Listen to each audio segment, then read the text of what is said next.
Huh? Oh, level 1 and 2. Oh, okay, was I kind of confused because it was like a different description. Okay, nice.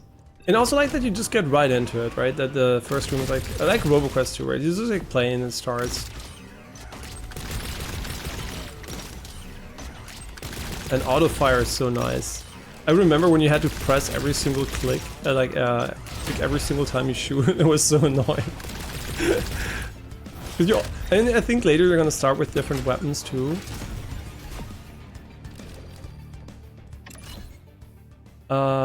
Stun grenade or... I mean, let's just keep the leap slam. Also here, just like instantly open this menu. You're already holding down a button. You could start the animation while I hold down the button and then just like instantly do it, right? You don't need to wait for me to hold down the button and then wait for the animation. Yeah, so these small things are not big deals, but it's just like, you know, just like simple game flow improvements.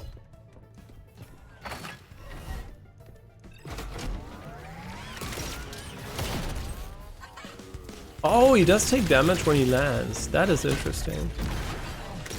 Yeah, once you get used to why it doesn't punch straight, because you just have to let go of the strafing keys. And by the way, the final kill slowdown, that's perfectly fine, because that indicates that the room is over, right? It's just like the slowdown when you kill an enemy that is mid-fight. Which feels kind of weird.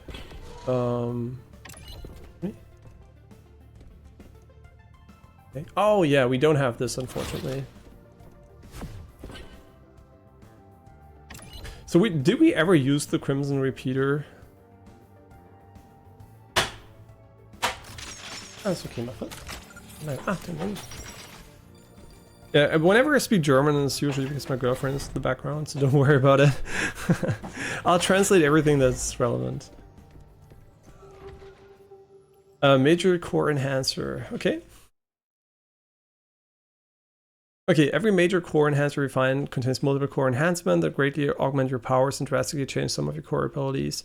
Each cores have their own major core enhancements. They are also major shaper enhancements which are common to all cores. Enhancements last for the duration of the current run and are lost upon death.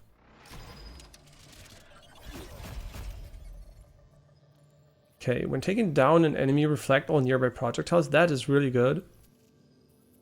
Your outburst causes a damaging explosion that increases in size and damage with each charge level. Its reflective area no longer increases in size and the projectile it reflects aren't empowered. Okay. This is like a dome shield. I do feel like this is pretty good.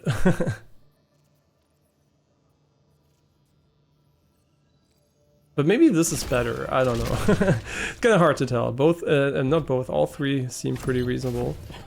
And this one needs the, I think, the wall jump, so we can't do it just yet. Okay, let's hope this run doesn't end in the same way the other one did. I mean, the first one is free, right? One bug like that happens, even if it was avoidable. Let's hope this one goes better. I kind of want to go again against Strike Mantis because I think it's a good idea just to master a boss. So you don't take like you can consistently beat them at least at the first difficulty instead of just like looking at every single boss. Oh, look at this! This is like a climb. And one of my main sports, by the way, I love gaming and sports, is bouldering. So seeing these bouldering holes here is kind of nice. I mean, climbing holes in general. Kind of nice. Were they in game too? I never noticed.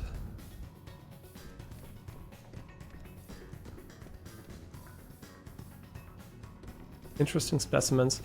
These must be the enemies, right? Pretty sure these are the enemy models. Oops. Minor core. Wait, what? Forces an extra minor core enhancer to appear in the next room in addition to the standard room reward. That sounds really good. Sure. Because this is permanent in a way.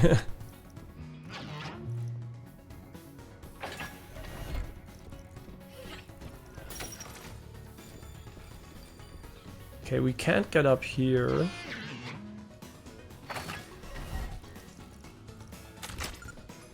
He's like trash talking me again. Wait, what? Oh yeah, you have to chart it up.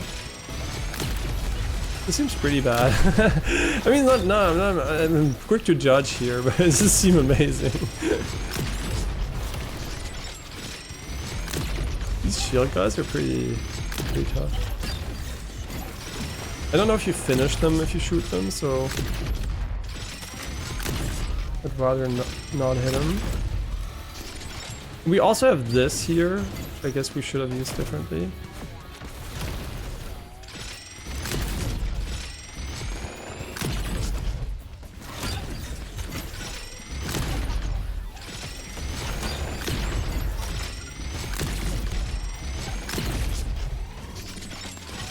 It for sure feels a bit slower paced though than, for example, RoboQuest, where you can like...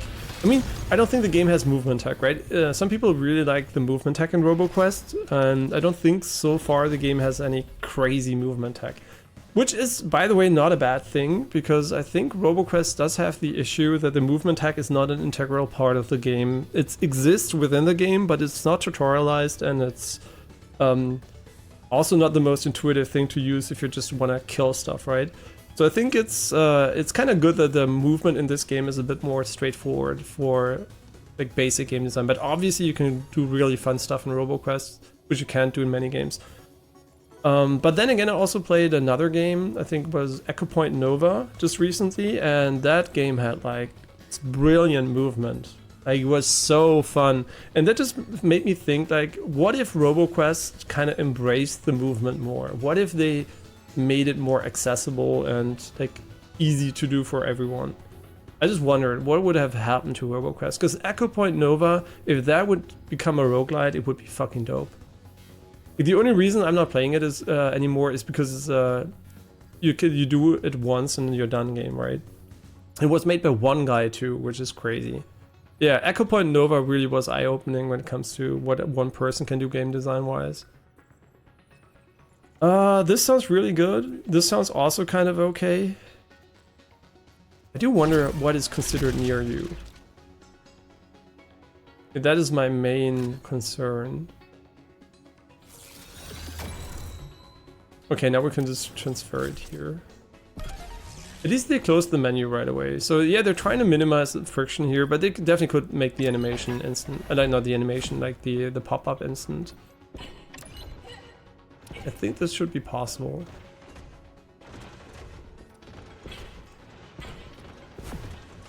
And you like the new boss battle?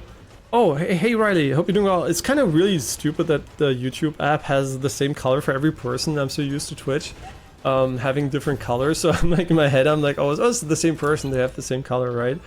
I never saw the final boss, if that one is new, so I'm kind of looking forward to it. I hope you're doing well. Yeah, YouTube is kind of crazy, man. It's a billion-dollar company and a multi-billion-dollar company, and they kind of can't get someone to do basic shit Twitch has had for years. It is unfortunate.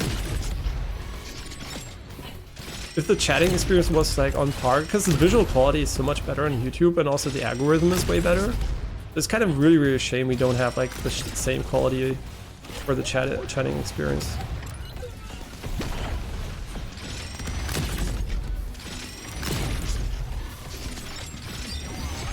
No idea when to use this ability. I guess when I'm getting shot, right? But because that would make sense. Oh, you can charge while punching.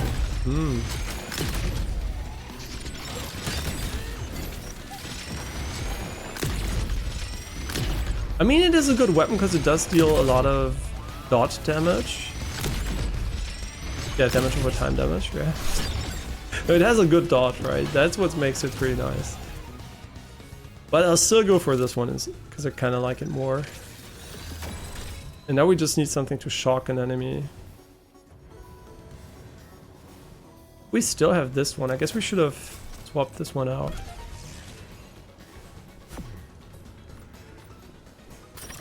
Did it release in version 1.0 today? Because I just saw, I usually check Steam 250 for new releases. And I don't know if it was today or yesterday, but it must have been this week, right? Because it wasn't the weekly releases.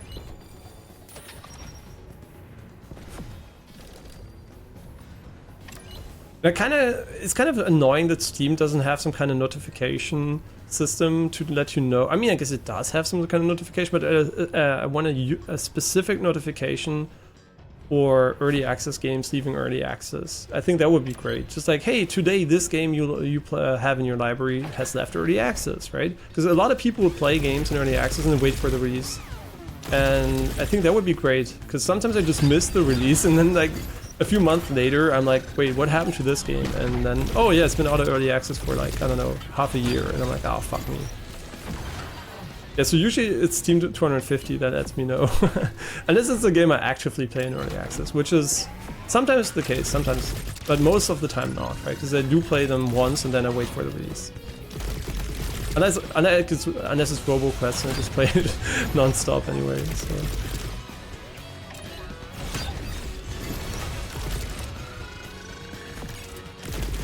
And the funny thing is, there's because one Steam review was really eye-opening for RoboQuest. It was from someone who played Gunfire Reborn, and he was like, RoboQuest is too much of a shooter for me, but you have to know to aim. And I was like, okay, I like not having to aim and just being able to win by using my abilities.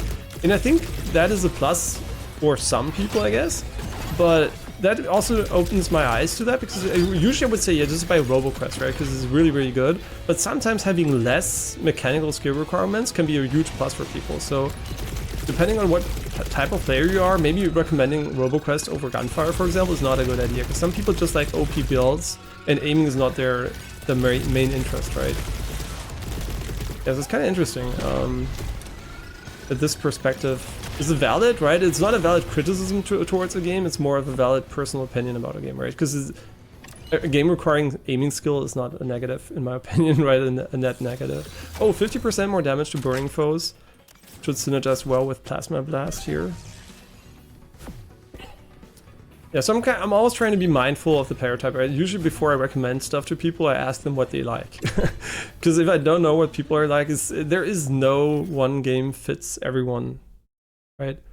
I wouldn't recommend every game to any person. There's not one game I would say, yeah, everyone has to play this, right? It's just not how it works. The best game for you could be unfun for others. For whatever reason. Corrupted foes are protected by color crystals that grant them significant resistance to damage and conditions. I mean, Wukong, right? Game Awards coming up. Wukong, I fucking hated it, but I know a lot of people liked it. I think objectively it's not a good game, but if people had fun with it, I guess it's still a good game, right? For those people. And yeah, and they always win, right? You always lose if you don't like something. The people who dislike stuff are always, they have one less thing they enjoy. So whenever I don't like something, it's me losing, right? So never feel bad if I don't like a game you like, because you won, right? Let's make that clear. It's a video game, it's about having fun, like most things in life, right? If you are having fun and another person isn't, you're the guy who won, right? Like the guys who are negative about things are usually the guys who didn't enjoy stuff, right? And you don't even have to argue, right? Because they already lost, right? So yeah, I lost when it comes to Wukong. So if you like Wukong, perfect.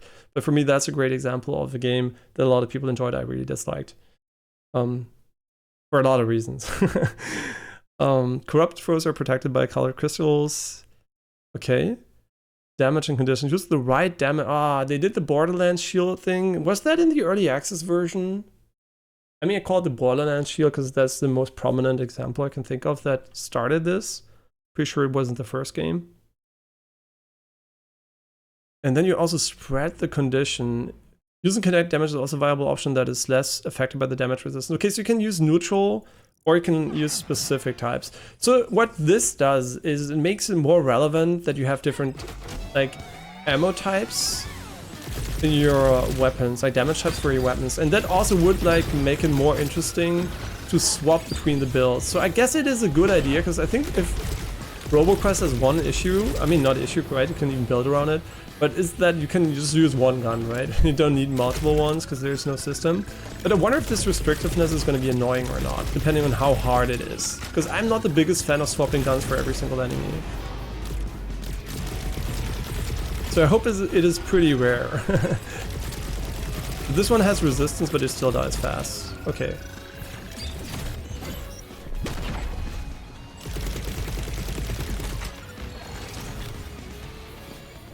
Okay, we got him.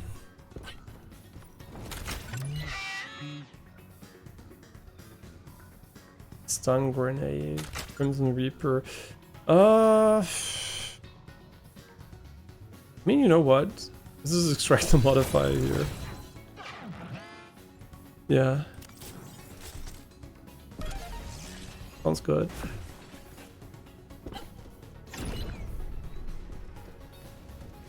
Yeah, I was also planning to playing on playing a little bit more UFO 50 later, but I don't even know if I'm gonna do that today. Yeah, currently Metaphor, UFO 50, and Wolfenstein 2 are the main games we're playing. But I do like to showcase games I bought in early access when they are in version 1.0, and as always, roguelites, I don't know how much I'm going to play on stream of it. I might play more off stream of this than on stream, depending on how much of a story impact it has, right? Because some games are cool to showcase every moment. Others, like, some roguelites are just like very, very grindy, and it's like, you know, the moment to moment is fun, right? But there's not much to showcase. So sometimes I just like to play them while listening to streams or something, right? So it really depends on the game type. And yeah, so no idea how much we're going to do of this game on stream, but I do want to showcase them, because if I play them, why not show them, right? I'm pretty sure I'm gonna be playing this game at least until I beat it once, so I'm gonna try to obviously also do that on stream. Even if we don't beat it today, I'm for sure gonna make a stream where we're gonna beat it, hopefully.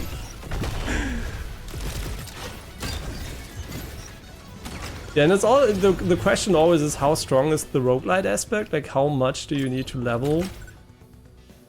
Cooldown, weak. I don't think we need this one. Yeah, so it's always a question, right? Is it beatable from the get-go? I mean, theoretically, yes, probably. But how easy is it, right? Some roguelites just like have you die 50 times until you're strong enough.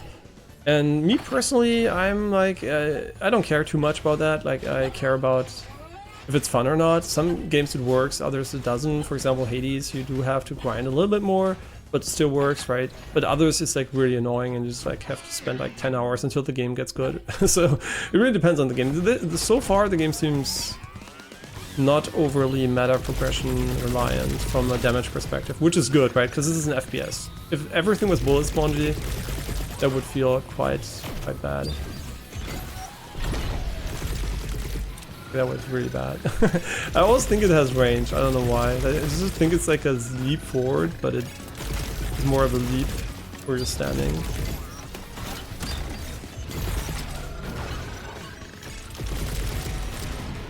Interesting. So these enemies, we could just see this. They have a very interesting mechanic.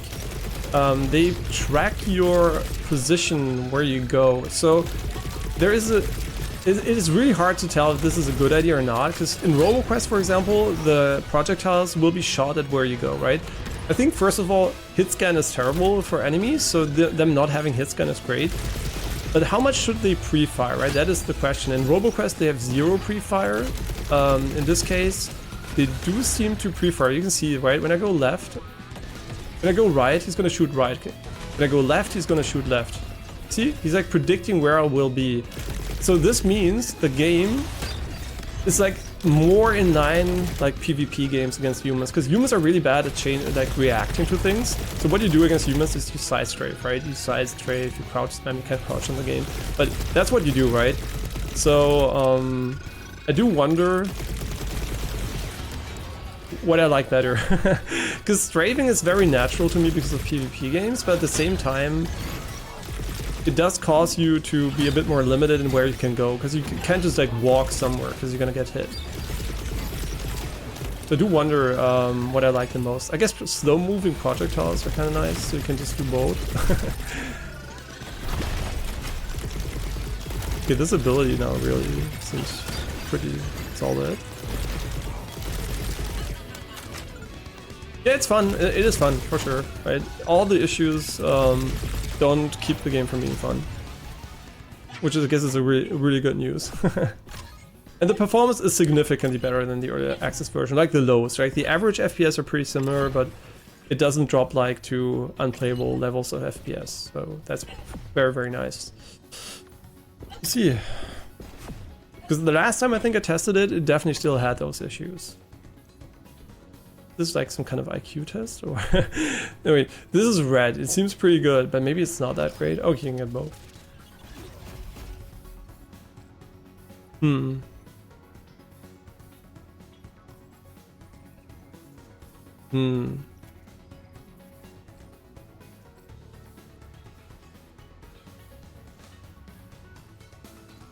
I don't even know if you have fortified at the moment. This would be for the future, right?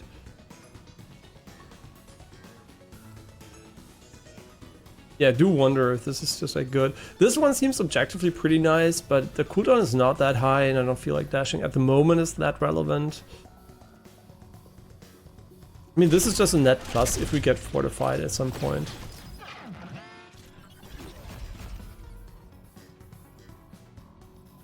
Sounds good. Okay. I mean, I don't know how to get fortify, right? If I knew how to get fortify, because this does not give us fortify, right? No, this gives us fury. Ah. It does? But how do I tell the outburst level? So is it level 1 at the moment, or is it like a higher level? Yeah, I don't remember how to tell the outburst level.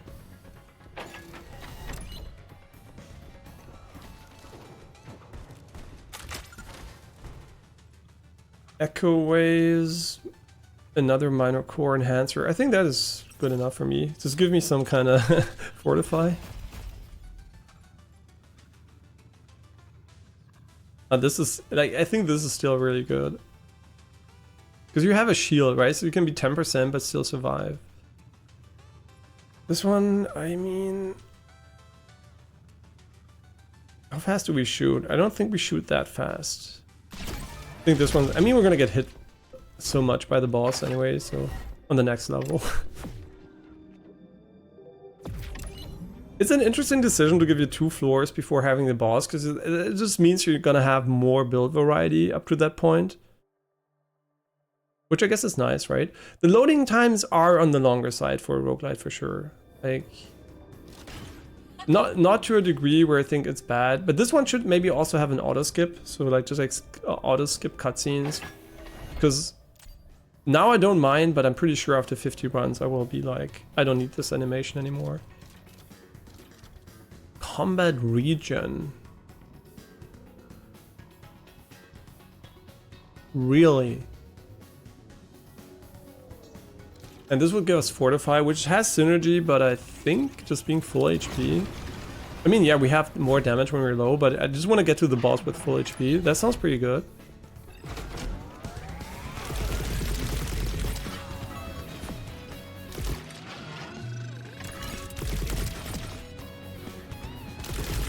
I'm still like, I know that games like to do it, but I'm still not sold on it. I mean, first, like shooters like to do it. I'm kind of conflicted about ground effects, right? Like anything that you can see well while strafing and that can spawn right next to you, I feel like is not the ideal solution. And I think RoboQuest at the moment with the double bosses really has an issue there. Like just like the spam of lingering ground targeting effects is just like kind of annoying. It really relies on you constantly checking the ground, which is not fun for me, right? Did we just kill everything? What the oh no, he did the laser turret. Okay, where is it? Oh, it's over there.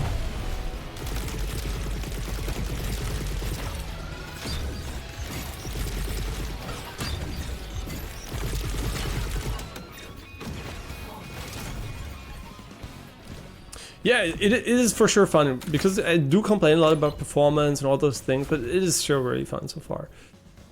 Can't complain about that. 50% more damage to shocked foes. Now we just need shock, right?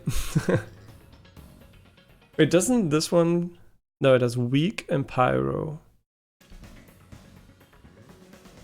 I mean, let's just put it in, right? I don't like the charge up weapon too much, so It should be fine. And there's more down here, I think. Yeah, I think those are challenge rooms, but we haven't unlocked those. And as far as I remember, they were also pretty challenging, because you had to, like, I think, King of the Hill or something sometimes. And it was pretty hard to hold it without dying. But maybe they also nerfed it. I have no idea how the difficulty is compared to the early access version. It also really struggled with low FPS at the time, so it was really like not enjoying getting killed while everything was stuttering so hard. But this seems to be way better so far, so. And the time to kill also seems significantly more reasonable. How do enemies spawn in the game? I guess they just like TP in.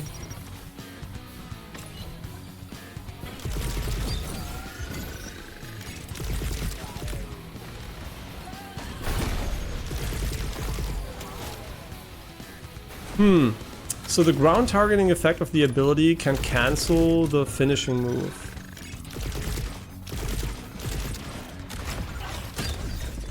I don't know how I feel about that one. What to do against this guy? Probably just slam the ground and pray. Can you flank him? Oh yeah, you can. Oh, you can knock his shield away. Ah, that's cool.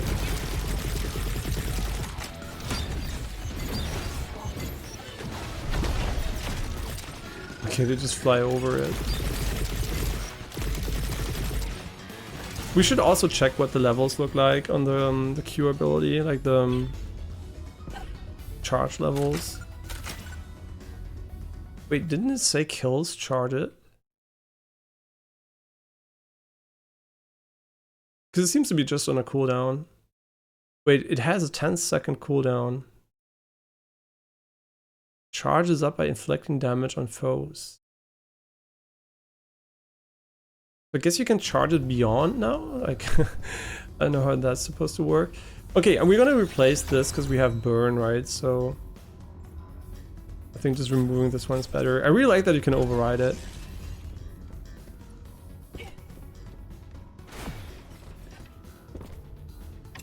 How am I doing today? First of all, I hope you're doing well, Riley. I'm doing well. Just like when I talk a lot, my voice is a bit strained. I just tend to talk a bit too fast, too much. But otherwise, I'm doing fine. Slept okay-ish, but still not like 100%. But otherwise, no issues. And also it's a good day because the game is out in version 1.0 and didn't expect it, right? I just expected to play Wolfenstein 2 again today, which would have been terrible, right? Like playing video games that are good, horrible experience. So I'm kind of glad that this was kind of a surprise today, like unexpected one. And also later, maybe, I think 90% that I'm gonna go bouldering, also enjoy that, so feel fit enough. It's kind of really, if you don't like sports and never tried bouldering or rock climbing, it's a great sport to do. Even if you're on your own, like definitely bouldering is better because you don't need a partner, right? But it's such a fun sport, and I think it kind of also attracts a lot of people. I mean, at least initially, that might not have tried other sports regularly. So I think it's a very motivating sport, especially if you like games, because it's a bit of a gamification of sports. I mean, I like sports irrespective of the gamification. In my youth, I did a lot of martial arts, and then after those, I did volleyball and badminton. So I always liked sports, right? I guess you could argue that volleyball and and badminton are gamified sports for sure, but yeah, it's like I always liked it, right? But I still think like the one that is the easiest to get into and retain for me was definitely bouldering and rock climbing. I mean, I've been doing it for 15 years, right? So there must be something I like about it. So this would be the one I would recommend to people that don't like traditional sports, maybe. Just like try it out if you like it. It is also, I mean, it's not the most inexpensive sport for sure, because you have to buy the subscription or whatever you call it, like the gym fee. But you at the same time, you just need a pair of shoes and that's it, right? So it's like Just go naked with a pair of shoes. That's what everyone likes. No, I'm just kidding. Don't go naked, but you can wear almost anything, right? I mean, as long as you can move around in it. No, I like weak more. Weak sounds better. There's another thing over here. I don't even know what the symbol here is. Is it in here? Or is it up there? Oh no, it's here. Huh? Mm-hmm. Oh wait, they're showing me. Where's the other one? Okay, yeah, thank God you have a lot of time, because I didn't quite understand what they wanted from me. I mean, I did understand it, but it was kind of slow about it.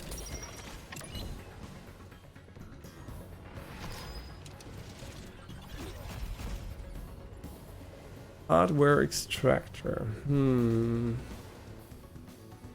mean, this one still sounds really good. What can I say? But oh yeah, we had the fortify synergy. Yeah, we should take this one. What is this white dot here on the map? I just assume whenever I see something that I will be able to get to it later. This is the Metroidvania stuff, but here? No, it's over here. Okay, this one we could just buy. Nah, I like what I think. I wonder if you can just like take all your perks or whatever they're called, like attachments, from one ability to the other, so you can swap. Because if you can't, I think that's going to lock you into a certain build a bit more than before, which is not bad, but it would just mean that the first things you find might be more impactful. There is stuff over here. Okay. Another thing. Huh? What the? Just money? I'm not sure if this was kind of negative, because sometimes they're cursed chests. But she's having fun, that's great. An idea for a new boss battle is a robot boss in a mech with a ray gun for this game. So, is this idea you had, or is it what the boss is like in the game they put in? But mechs with railguns always goes. That's always a good idea. As long as it's not too hit scanny and you can dodge the railgun. Yeah, hit scan is so hard to balance in single player games, because what it boils down to is like reaction time based. Do you have to kill them fast enough? Do you have to go into cover? Do you have to dash to break line of sight?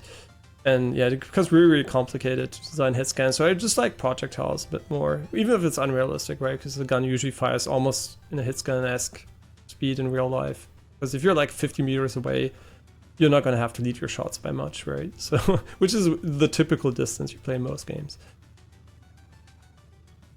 So it's kind of hard in single player games to make it fair. So I think like non-hit scan, nice. And if you don't know, maybe I should explain, because I always use those terms. Hit scan is really simple. Hit scan means you click and the bullet arrives, right? This is a projectile because it flies, right? It takes time to arrive. And hit scan just means where your aim is, exactly where your shot's going to end up the moment you click. That's what's called hit scan. And real bullets obviously have travel time. And yeah, most games just ignore that. And for enemies, why it's so important is because if an enemy sees you and he has perfect aim and he shoots at you and it's hit scan, that means as soon as you see an enemy, there's a certain moment of time you're just going to take constant damage, which is really boring and you can't dodge, right? So having projectiles you can dodge is a bit more fun in like these arcadey FPSs. Minor core enhancer. Yeah, I mean, why not? So far the shopping experience has been very simple, either HP or enhancements. That's pretty good.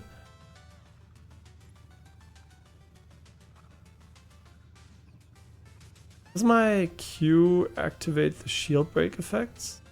I think so. I'm just gonna build for the boss, because I don't think he's gonna have that many ads.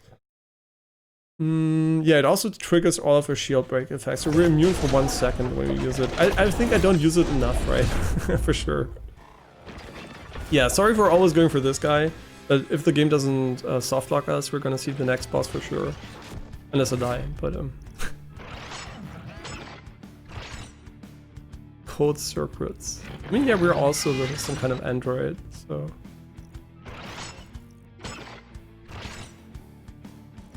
Very evil.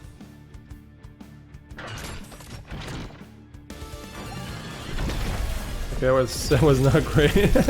Wait, whoa, wait, what is it? Wait, could I have jumped that? Like, now I'm mega confused. Okay, let's try to maybe jump it like this. Yeah, that's terrible. Okay, once he does his like barrage or whatever that is, okay, this is gonna give us armor, maybe.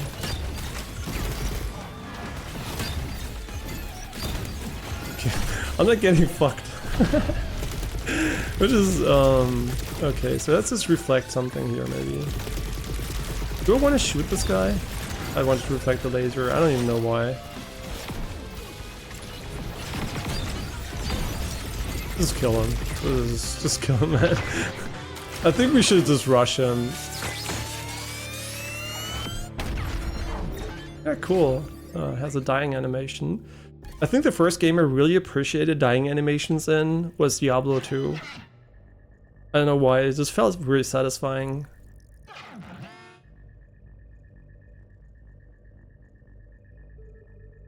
Okay, a new core thingy. The strike core, okay.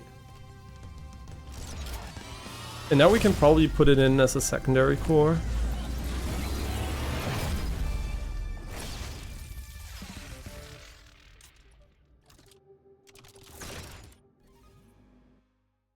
Strike core acquired. You obtained the strike core, equip it as your secondary core to obtain this unique core enhancement in your runs. Increase its affinity level to unlock its full set of powers and enhancements. You can change or equip cores at the suit station. Okay. Affinity. Ah, shit. There was a tutorialization for that. I just read it over it. So we don't have it available at the moment, but we're going to look at it once we're back. Okay, what are we gonna take?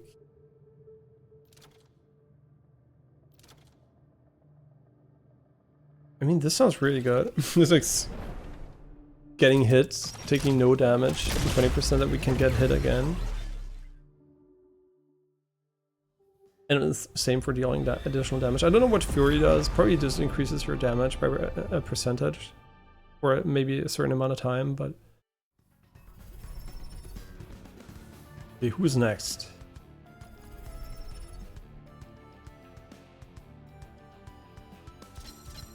Okay. I know this guy from Early Access. Maybe this one too. I don't know. Let's just go for Gravity Garden. I remember this boss killing me a few times.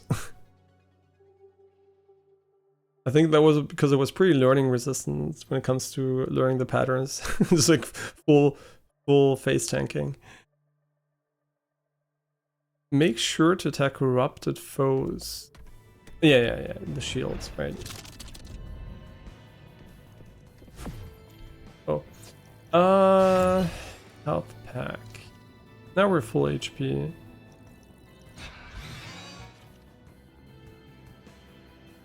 You know what, just give me those. I don't think they're that relevant, probably, but I also think they're not that bad, so... Wait, can you punch them open? That is a good question, I never tried it. Okay, you can punch, dash, or interact. But unfortunately not just walk, I guess.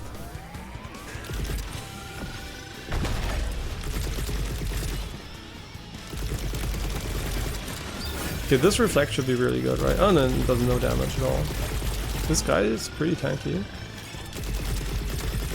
How do we charge it? That is a really good question. Now it's ready, and how can I tell what charge level it's on? Is it charged now?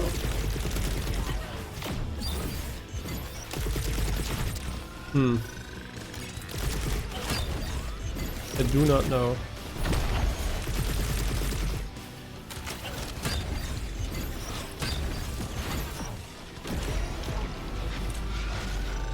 The retaliation, what does it do? Deploys a buff generator. Okay. This thing?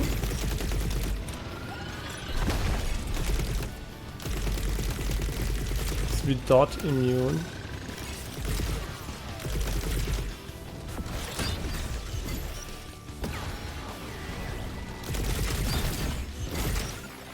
Okay, we got him.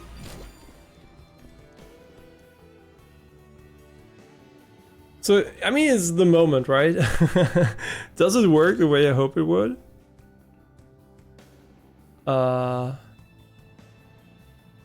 It does. Ah, that is so good, right? And kills recharge the cooldown by 10%, which sounds way better than cooldown speed, unless you're fighting a boss, right? But yeah, I think this is the better version of this, usually.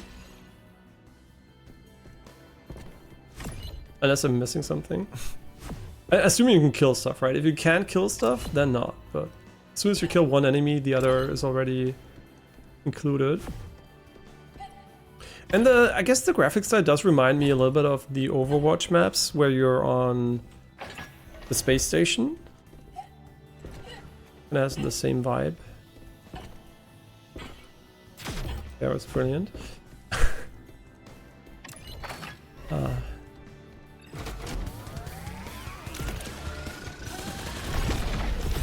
Yeah, I still don't know how to tell what level my Q is at, right? Is it if it's charged or not? Like, it seems ready from the get-go, but I don't really understand the difference.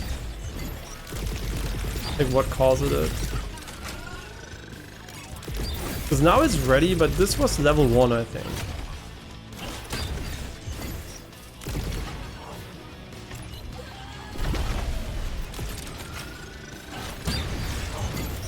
I wonder if you chain them if both drop the armor or only the first guy you hit.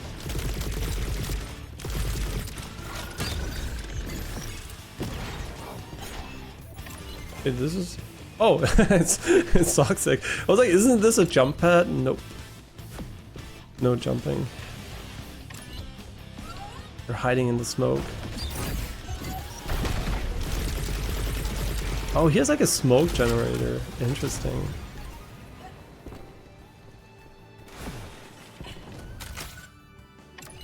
I mean, it's just the better version, right?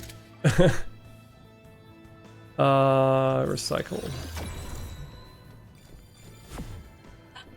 Yeah, I really would have to re-watch my old videos to see what exactly changed, because I know a lot of stuff changed, right? But it just feels good to play, so for sure, whatever they did, they didn't make it worse. They definitely made it better, so it's nice to see.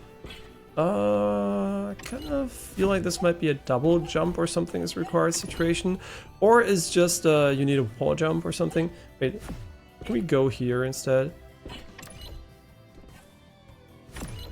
Nah, I don't. Maybe one more try. And you also lose altitude pretty quickly, so you have to double dash. Nah, I mean maybe. Wait, what? Where am I even going? Wait, what? Wait. What are you for? Huh? Wait. Wait, you can just go up here. Well, I don't even know what this is for. There is an item hidden up here, I guess. But I wouldn't even know how to activate this stuff here.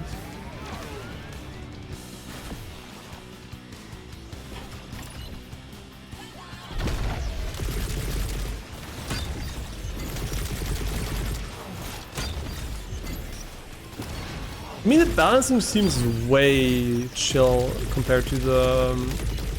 I mean, in a good way chill compared to the original release.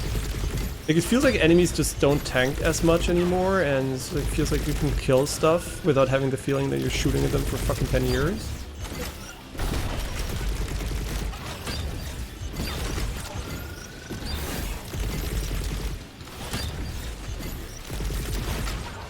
If someone knows, obviously it would be interesting. What does it mean charges up by inflicting damage on foes. Explosion radius increases with every charge level. What does that mean?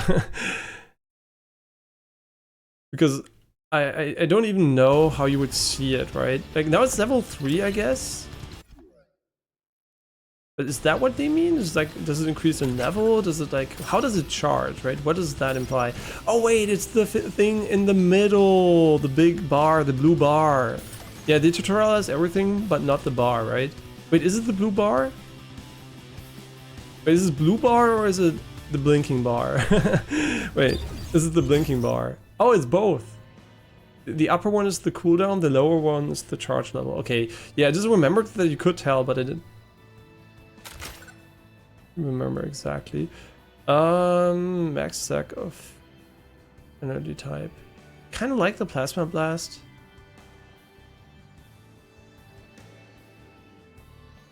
I think I like that. Wait, was it level 2? No, it's level 3, right? Yeah. Okay, we have a portal back and we have a crystal.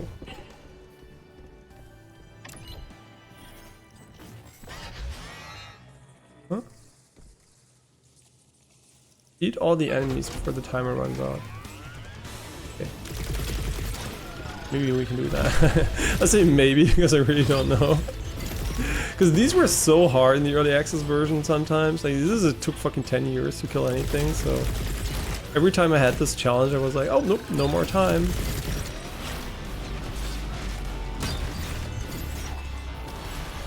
Yeah, can we talk about how they put a slowdown on the retaliation while the text is not readable? I'm just saying, like, why not put the text there right away so you can read it while the slowdown is happening? So you have to read it while you're already back in the fight, right? It's kind of weird. It's a cool idea with the slowdown for sure, so you notice it happens, but why not add the tooltip for people that are not in the know right away? That would be kind of nice. Oops, maybe I should look at both of them. Yeah, it was kind of quick to just dismiss this, but I kind of like the slam by now. I think it also gives you iframes. Unless I'm not like high on copium or some shit. And this looks cool. Like, I like the visuals here. And last time I played the game I was not on OLED, so I guess like that might not have changed much, right? It's just like the display changed, so that has a huge impact obviously, so can't say how much they changed, but it looks nice, so irrespective of how it was before.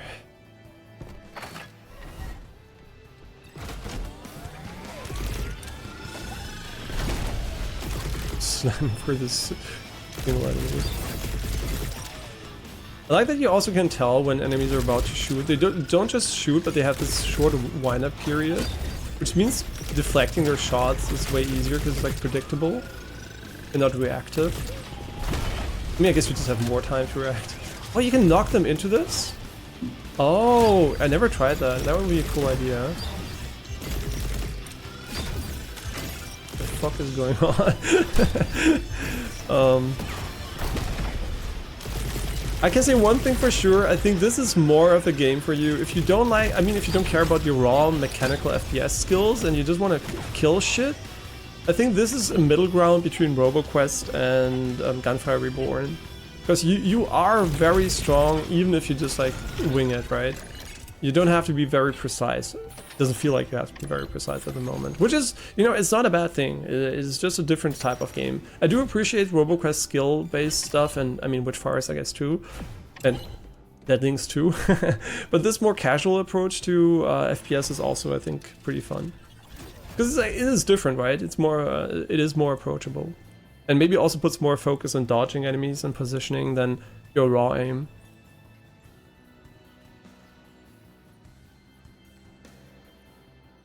When taking damage or health, there is 25%. Okay, yeah, this is still amazing. I still think this is...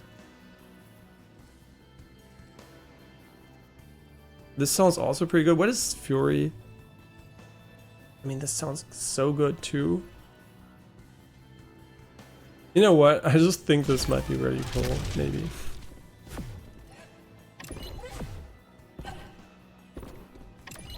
I mean, I am getting older, but when I was a bit younger, and I played a bunch of competitive Overwatch,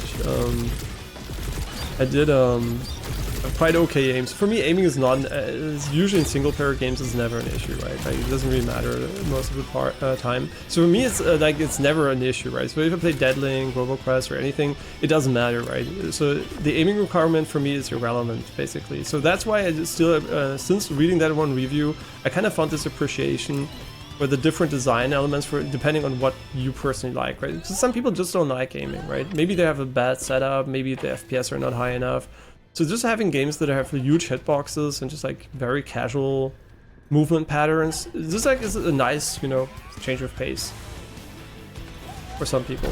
And I don't mind that, right? For me, it's like the difference between shooting an enemy here or shooting at an enemy in, I don't know, any other game is almost irrelevant, right? For me, it doesn't change that much. I mean, yeah, the stuttering does change it significantly, but that's okay because you don't have to be precise. But if it wasn't stuttering, would be in principle would be pretty much the same. You know what? I'm so stupid. This gun looks like there is some kind of indicator. Whenever enemies had a shield, I thought this weapon showed me where the shield guy was.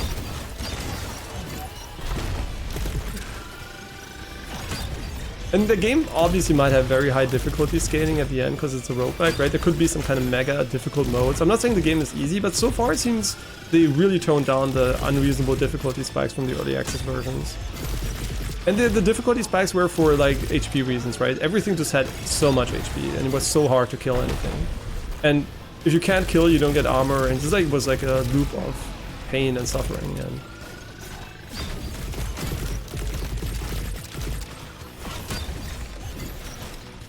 yeah, at some point, playing Overwatch, I mean, I'm on U, right? I'm not on NA or like Korea or some shit. But I was like top 50 soldier tracer, so only, right? So I did play a bunch of hit scan in my life. It was kind of, at the time I was really happy about it, because my entire life, right, that's why I think it's kind of interesting, because my entire life was like, I'm ass at FPS, right? I'm like, oh, I suck, right? It's just like, I don't like aiming, I'm ass at it, and there was no game that really made me feel like I want to aim, right? I want to improve. So it was like, I never cared about it, and then Overwatch came out, and I really liked League of Legends, like the, you know, ability aspects and those things, but my aim wasn't great, right? I was like, oh, okay, it was kind of ass, right? I was like, I don't know, just like, I guess I'm just bad, right? But then I kind of got interested in, you know, what you can do, and I was like a extremely high DPI wrist aimer, which is terrible, right? It's like horrible for any sort of competitive gaming. And then I just figured out, you know, my sense is complete trash, and all I needed to do was lower the value. And that's why, you know, thinking your entire life you're shit at something, sometimes it's not you, it's like the settings you have, right? And just high DPI mice that I had my entire life would just like cause incredible stupid wrist aiming. Like, I wasn't even a wrist aimer, there was even the next level, I was a fingertip aimer. So I was like using my wrist and my fingertips to move the mouse.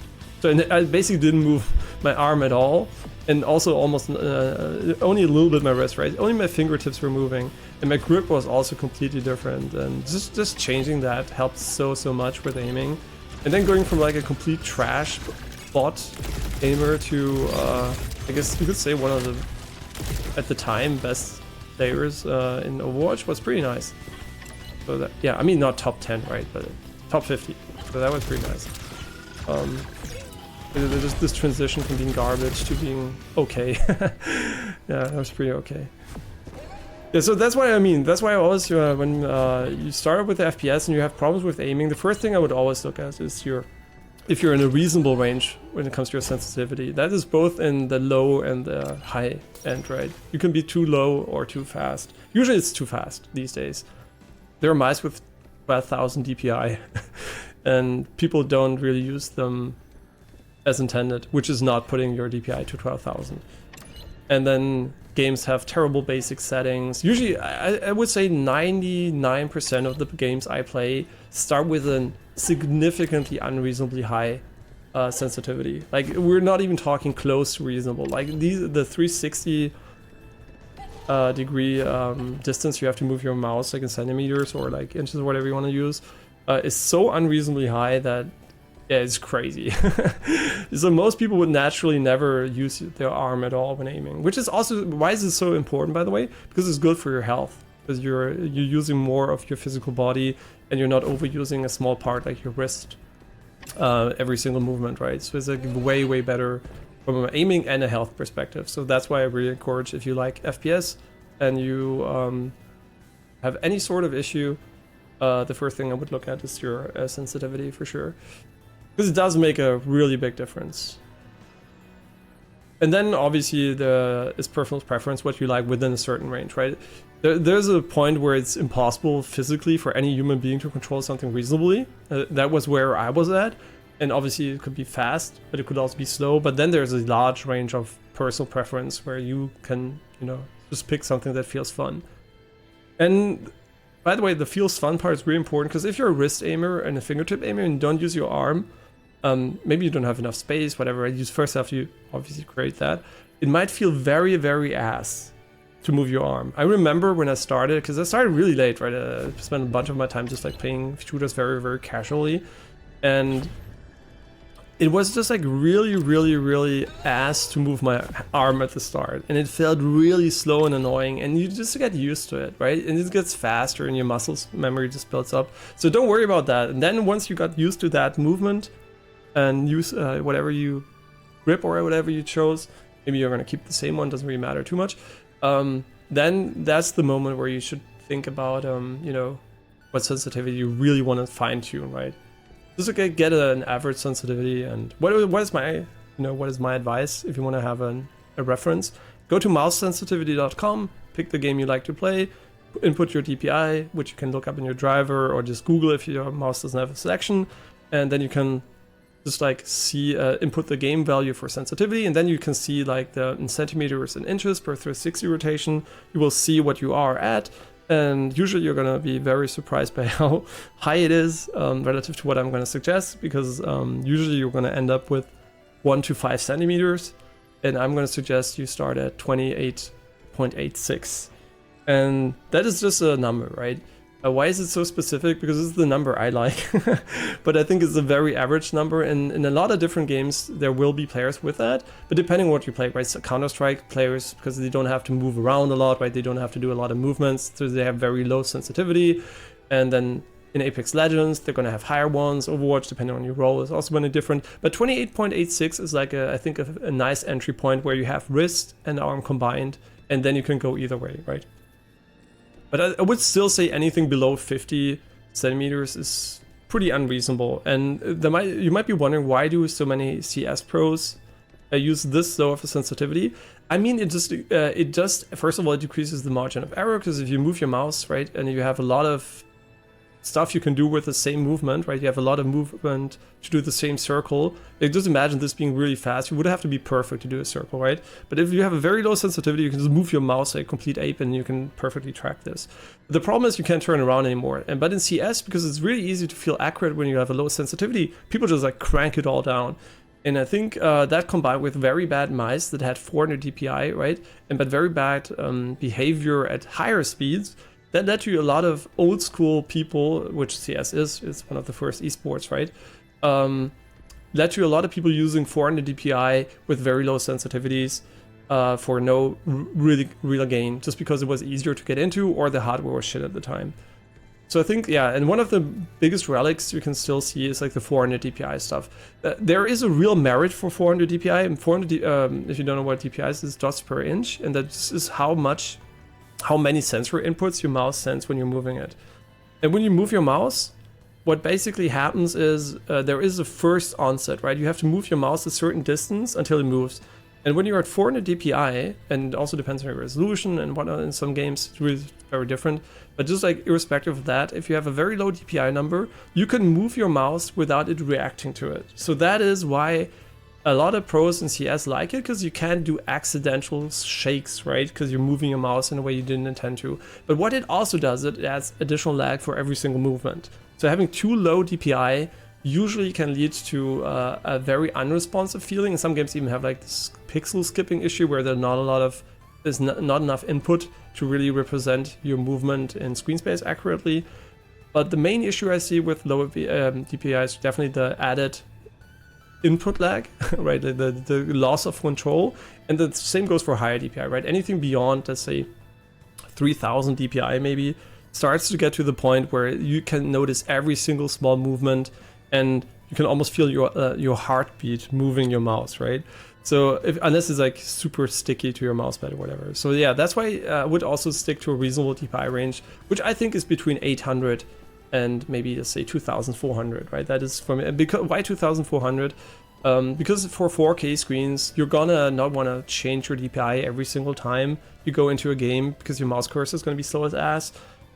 So maybe you want to just like, you know, stay in that range.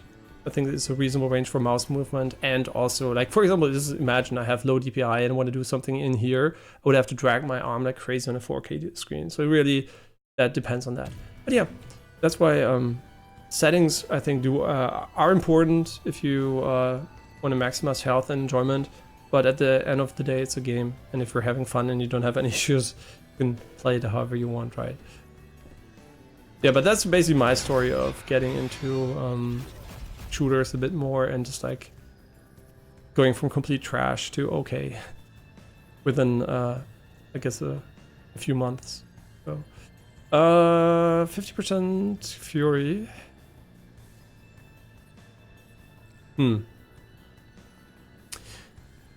Sure. Hey Sunthrower, who's that in the thumbnail? So all my thumbnails, I know some people are not gonna like it, are AI generated. So I do it with Midjourney and slightly edit them sometimes, but usually it is that. And so the character basically is not a character that exists, right? It's a mashup of Megaman and an anime trained generative AI model. And why do I do that? Because I think it's fun to do and it's way more cost efficient and time efficient than doing it myself. And I suck ass at it too. And I'm also personally have a master's in medical engineering and I did my thesis in AI. So for me it is, you know, it's like my hometown basically. Yeah. It'd be kind of weird if an AI researcher didn't like generative AI. I mean, I don't like what it does to artists, right? I mean, no job is safe, unfortunately. But I'm not gonna start talking about that because if I start talking about AI, oh my god, when my voice is already fucked. So yeah, but it's just like an unfortunate onset, right? It's a more of a societal issue than a technological issue. It's like we have a car, but we don't have the roads. Outburst triggers twice. Your punch now reflects prioritizes, causes them to deal increased damage. Outburst causes a damage explosion. I mean, why not? I guess it just increases the window of reflection. I mean, it wasn't. What is this white stuff up here? It must be up here, right? Kind of funny. It's like almost like it's raining here.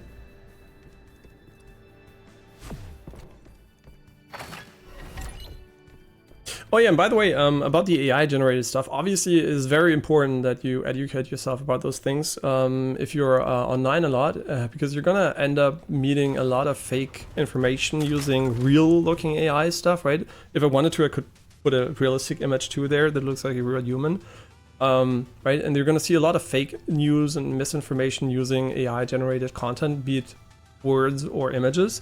It's really important to be aware of how good these models are and that you can basically not trust a lot of information from uncredible sources, especially social media. So be very aware whenever you read a news that is not sourced from an official, like credible source, you should probably, and it seems like really crazy, you should probably distrust it. And it also goes for like influencer accounts, like some kind of models and, you know, not just like beauty Instagrammers and stuff like that. That is going to become more and more fake as time goes on, right? Because it's easier and easier every year to consistently upload fake stuff, right? So it's really, and for the average person, it's really hard to detect too, and it's going to become impossible to detect for everyone at some point, and only probably AI models are going to be able to detect other AI models. So it's going to be really annoying.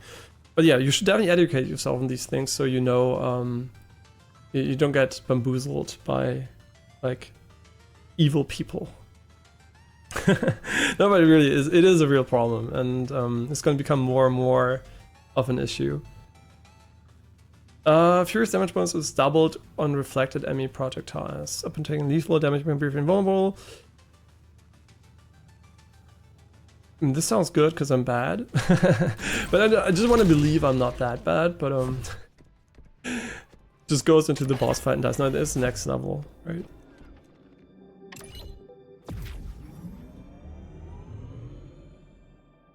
Gesundheit, Muffin.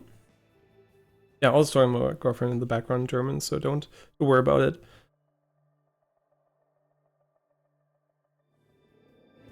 I will translate if relevant.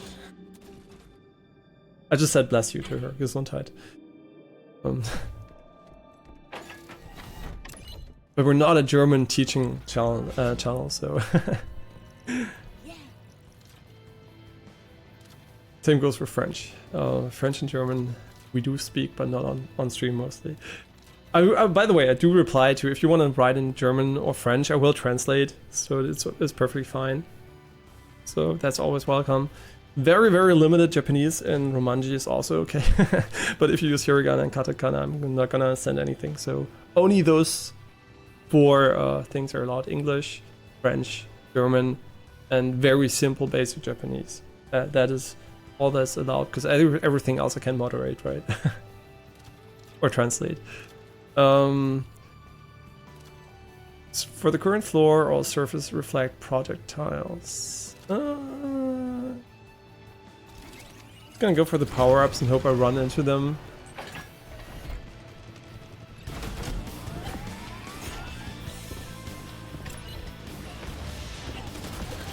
I really like how you can just jump in and just press deflect and just pray that you don't die. Which seems to work, so it seems to be a reasonable combination.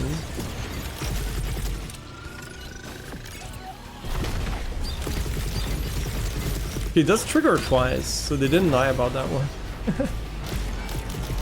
See, this is where you should tell me what it does. Deploys a buff generator that's... okay, yeah.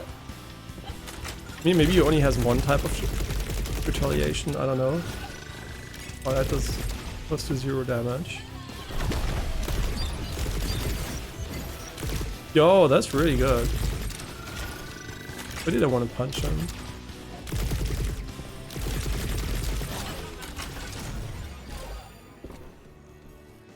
Sometimes they do turn out to, they become purple, even though they're not punchable, and I wonder why that is. Maybe it's just like they're despawning parts effect sometimes? Because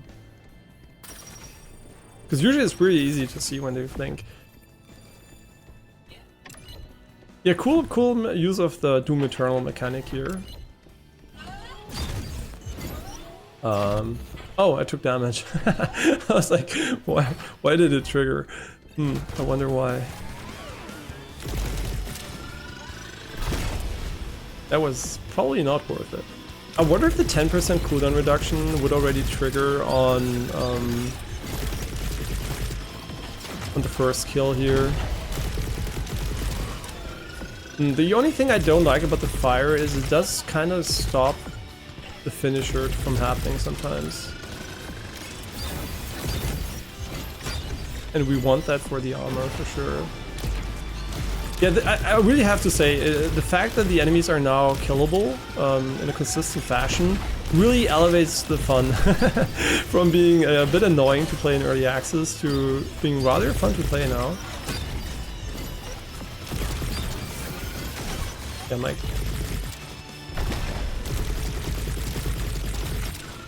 Come on, this is... Wait, did he drop shield even though we killed him without finishing him? Huh. Interesting.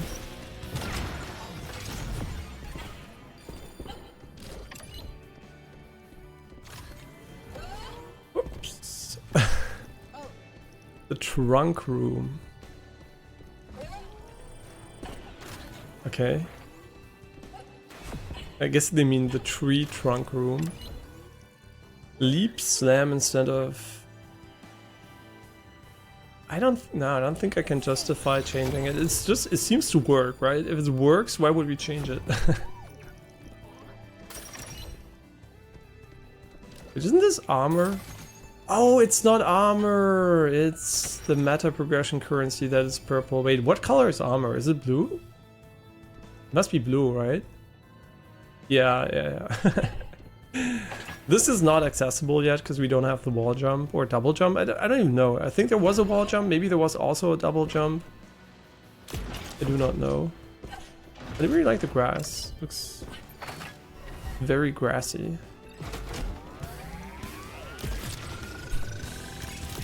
And there was a time, right? The appreciation for grass is kind of the fact that we can have consistent foliage in games these days is so nice, but you get so used to it because it's so normal. But there was a time where we didn't have any grass on the ground, basically, because we couldn't compute it. And then just in a moment in time, right, it was like, oh my god, there's consistent stuff on the ground? Incredible.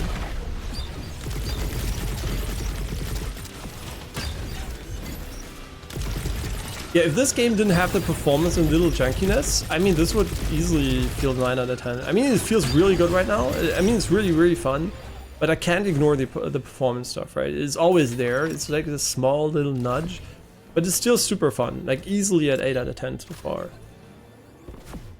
But without the performance stuff, I would definitely easily give it a 9 out of 10, so... Your mileage may vary there. If it works and it's the same level, why would I swap it? Oh, the challenge, which is available now, I guess, maybe.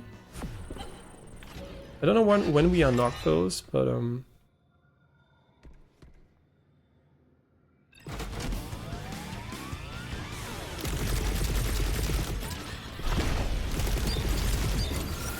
okay, you can't shoot while that happens, but I guess you cannot take damage either, so it's fine. Wait. Oh yeah, they do combos, so both of them do drop armor, which is kind of nice to see.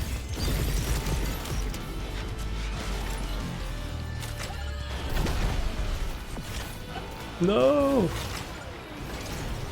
Wait, what? Excuse me? Didn't I get shot by something? Oh yeah, this is just meta progression currency.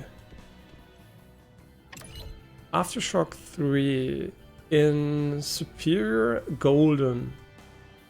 What? Wait, what does that mean? Superior 1.1 damage, rate of fire, reload speed, magazine increased by... Okay.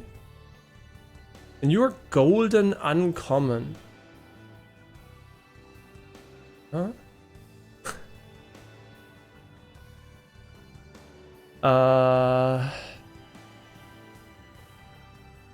Wait, they have really different stats. What is Golden Uncommon?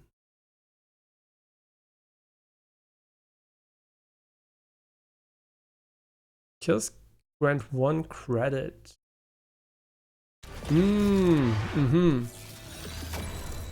So there is rarity and a modifier attached to it. But I don't really know why the uncommon version... Like, what is better about it? It didn't have more slots, but it also didn't have a second perk. It also didn't have better stats. So... I don't know what the difference between common and uncommon was. Oh, by the way, completely my brain's there. Thanks, Jesse Magus, for the follow and something thing.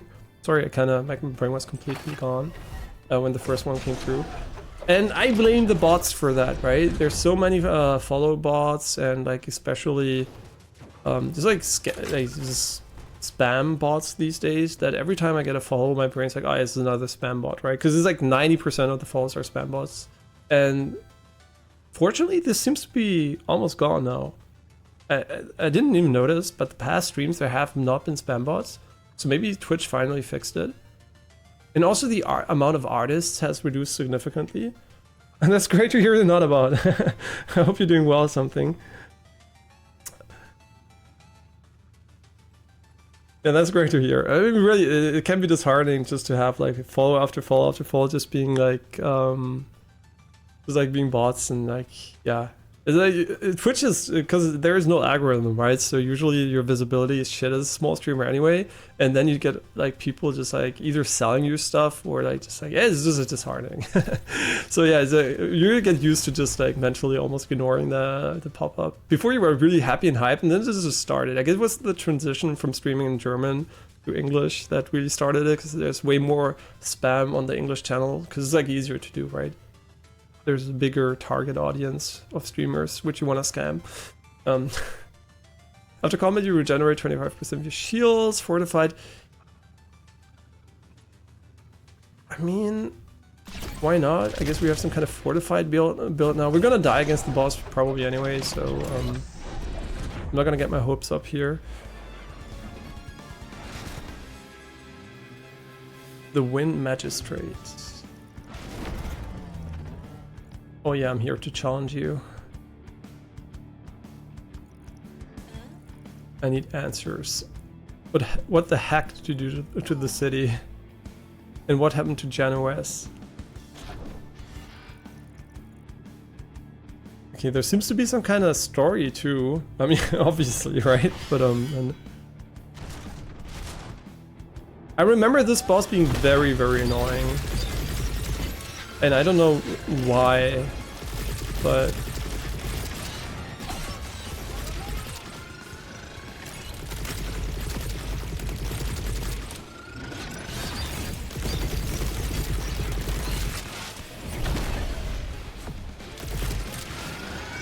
oh shit, we had cooldown. He does tell you where the tornado is gonna go.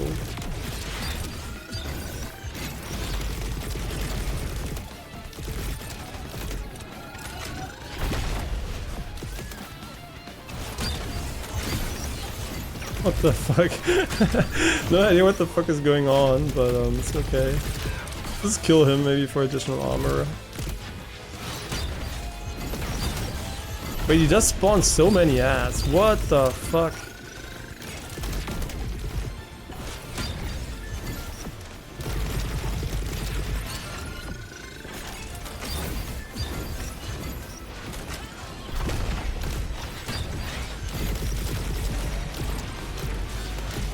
Wait, how can he retaliate while he's fighting me? Just asking. Shouldn't he be fighting me? But you can't deflect those, I think. Does that even hit him? I think it does. Okay, we got him. No bug kept us from seeing another boss this time. Yeah, the boss fights are definitely the toughest part of the game so far. But they do seem fairly balanced. Knife Imprudence, go ahead. Yeah, I'm oh, it's too slow. Because look at chat and then it's just like scrolling past me. Unlocks the ability to equip the wind core at the suit station. I mean, we're getting plenty of new cores. I don't even know if we're... I think we're only leveling the ones we have equipped, so unfortunately we only have one equipped.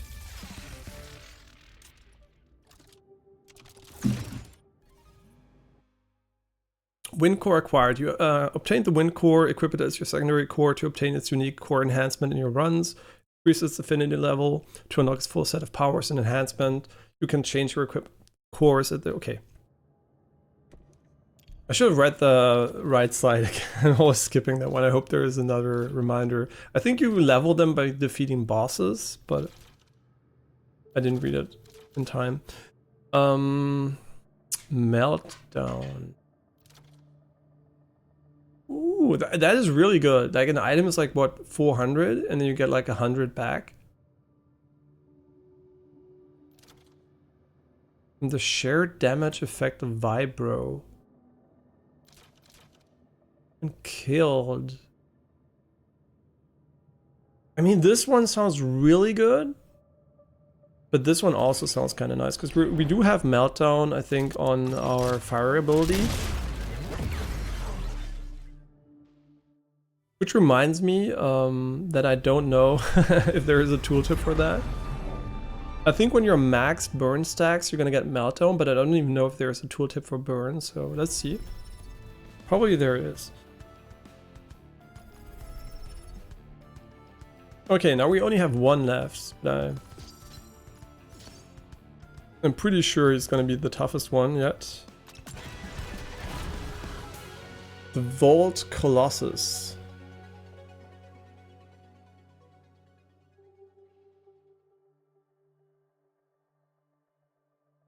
I mean, loading times, right? They're not terrible, but like I said, I'm a really high-end PC, right? So also really good SSD and CPU and RAM. So everything is like best case scenario here, and it is still not insignificant loading time.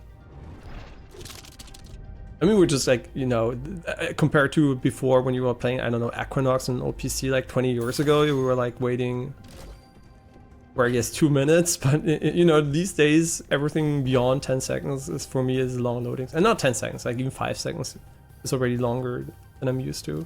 Because even open world games kind of just have like really quick loading these days. So yeah, it's just like, you know, what you're used to, I guess. Deploys power-ups, can fortify.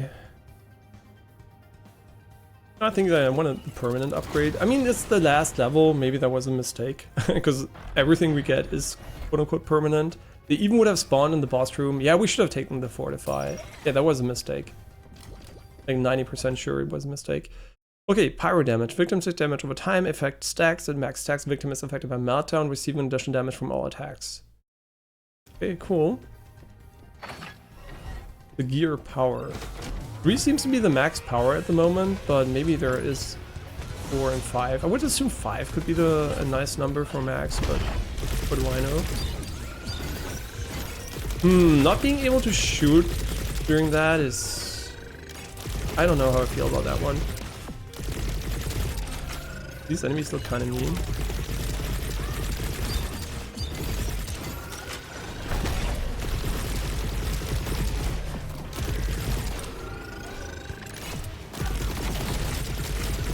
Yeah, our damage fall-off is... I mean, we still deal damage, right? But I would say we are not as strong as we used to be.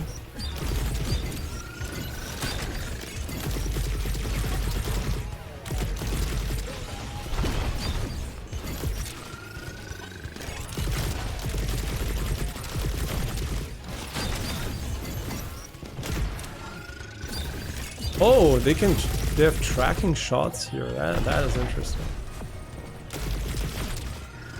These are like worth deflecting because I'm not sure when I should deflect, right? I'm just like doing it after the slam so I don't get like follow-up hits on me, but who knows? Focus Fury. Whenever you gain Fury, gain +1 stack of it. You get 50% more shield pickups from takedown. That sounds so good. That sounds just like, I know this is, I always picked that in the early access version, was like, oh, that's so good, and then it died. But,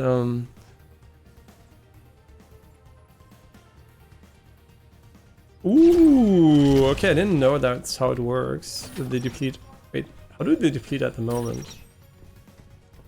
Oh, they go 7.5 seconds, and then once the stack ticks down, they all go away? Oh, I kind of assumed they tick down one at a time. Kind of interesting how in roguelites often you learn about mechanics just by looking at items and upgrades. Yeah. The Rubik's Cube. Oh my god, what the fuck am I doing?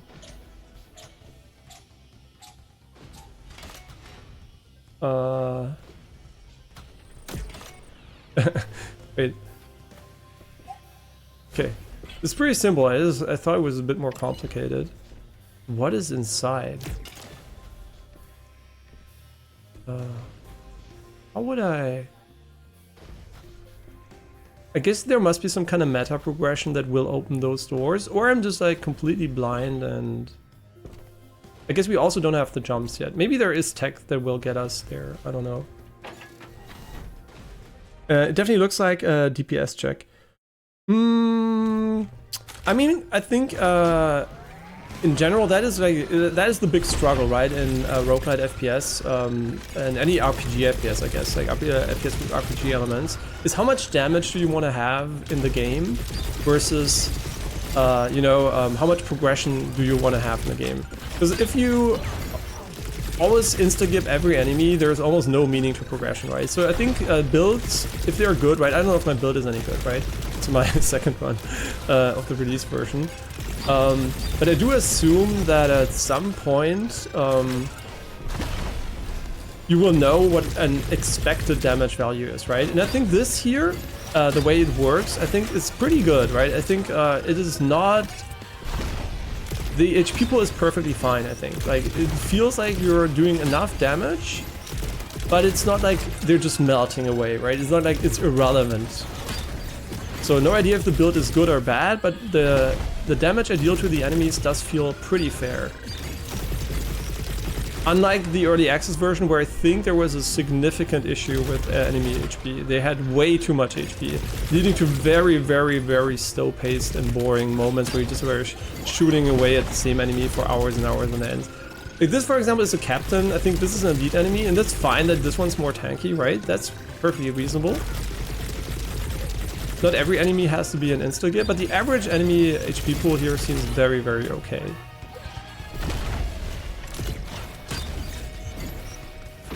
Yeah, at the end of the day, it's about feeling, right? It's like everything is subjective, but I think they kind of did a better job, a way better job than in the early access version here.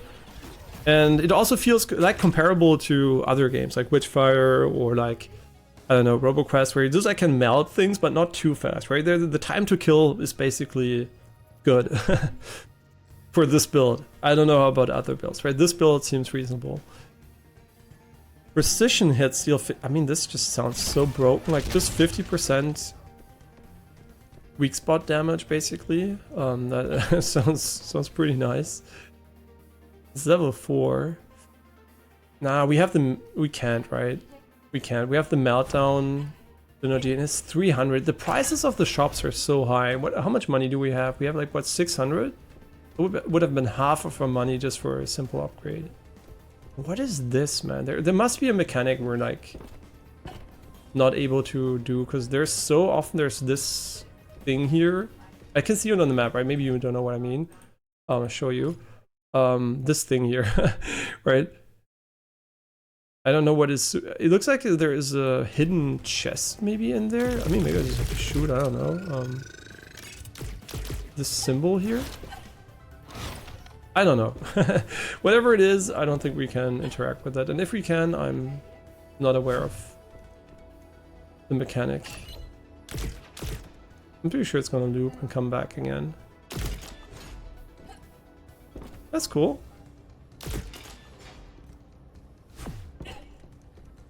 Like small little jumping sections.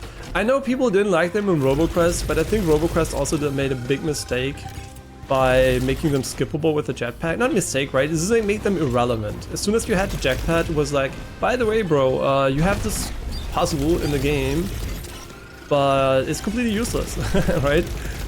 So yeah, that was kind of stupid. I think they should have just like either kept it relevant or just like they did in the endless mode, I guess, remove it entirely. So. My damage now feels kind of weak, but that's because I suck, so it's not on the game. Oh, this feels good, right? Yeah, for sure. Like, if the performance was like, just imagining this game with non-stuttery animations and 200 plus FPS, that would feel fucking dope. And just like adding DLSS or some sort of upscaler, which they still unfortunately didn't have, would already, I think, on a 4090 make that possible. I think at 1044p, we would probably at least have 150 FPS of this, right? But unfortunately, I'm on a 4K screen, and not having upscalers makes it impossible for the game not to look like complete shit on 1044p, so I have to live with this. At least, I guess the 4090 is kind of carrying this from being unplayable, but yeah, at 4K definitely the requirements are too high. I think compared to RoboQuest, yeah, it looks, I mean, technologically it's the Unity, not the Unreal Engine.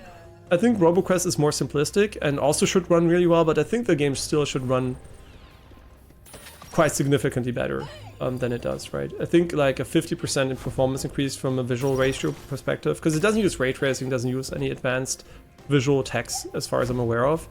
So it definitely could perform way better, right? It performs in line with it performs worse than Doom Eternal 4K ray tracing, right? So yeah, it's kind of not. I mean, yeah, that's a very good well optimized game, but still, yeah, it's probably in line with path traced Cyberpunk using DLSS. So I guess you know, yeah, it doesn't perform at the level that I would expect it to. Okay, but let's just look at this one. I mean, how good is weak, right? Weak does reduce the damage of by 25% as far as I'm aware of, right? I mean, this seems pretty cool. Just a jump in. I think I like those. Fury also sounds good, but I think I like those. Yeah, it looks better than early access. I haven't played in the 1.0 release yet. Yeah, the early access version had like, the problem was not the average FPS in the early access version, but the lowest, right? On 1044p max settings with the 4090, I dropped into the low 40s to 30s in some rooms, and there was obviously something wrong, right? And they fixed that. The average FPS is not much higher, but the lows are very, very significantly better. So I would consider it playable now. I did consider it quite unplayable in the early access version though. So yeah, that's for sure a big plus for me. And also a reason why I will now play more of it, right? I really waited for that. And I think for a long time in the early access version, they did not fix it. So I was like really worried it was gonna carry over and make it quite unenjoyable for me. Because there is a point where I think it affects gameplay a lot, right? I mean, a bit of stutteriness, yeah, you can always aim better, it always feels a bit more smooth, right? That's nice, right? But there's a point where it's not about like feeling good anymore, but being playable. And I think it really, at 30 FPS, I think for me the point where FPS is like, this is where it's a handicap, right? A real handicap. This is a little handicap, but the other one was like, oh my god, it's like fucking ending, right?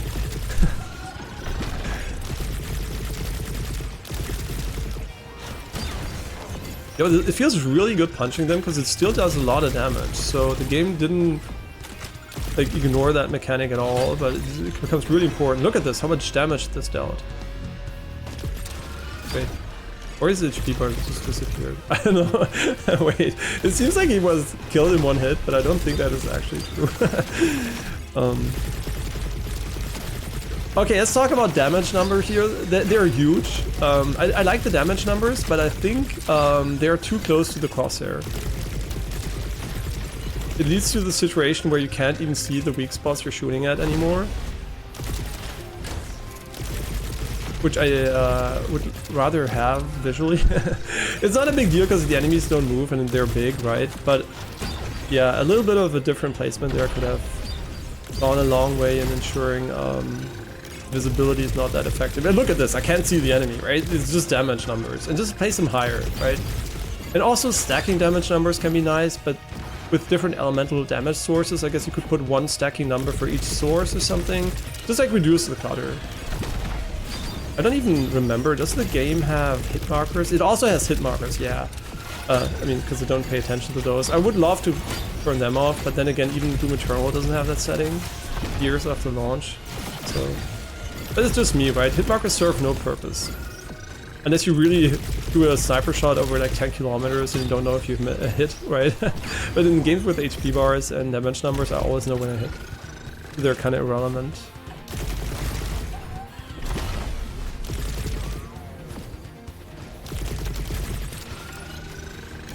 Just gonna use it. I don't even know if there's something here.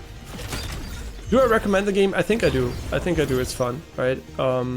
And that's what I base my recommendations on, right? Every score I give is usually my fun score, which usually involves the game being really good. So for example, my game of the year is Nine Souls. It's in Game Pass at the moment. It just was added to Game Pass.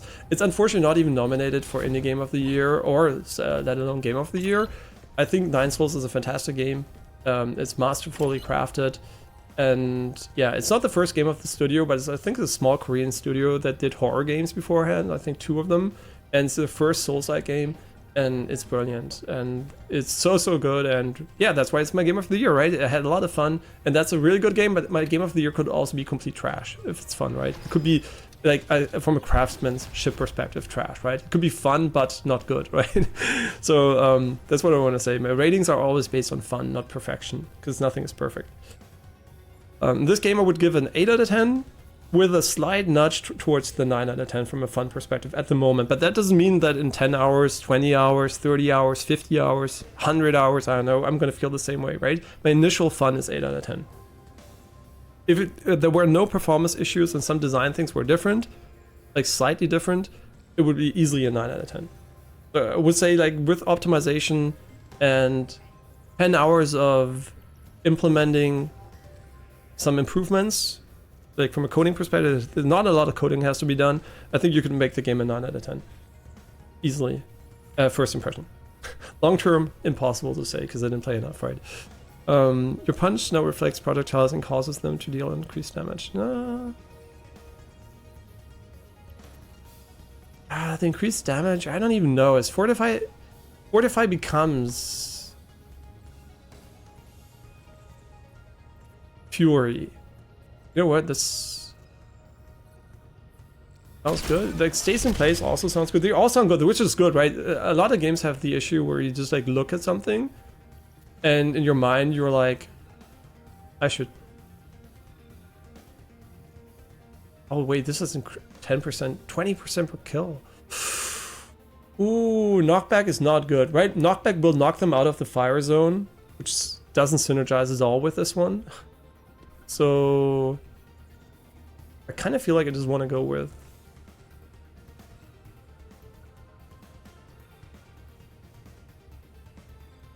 this is the core modifier, and this one is blue for whatever reason. Because it's uncommon, right? But I don't know what that means.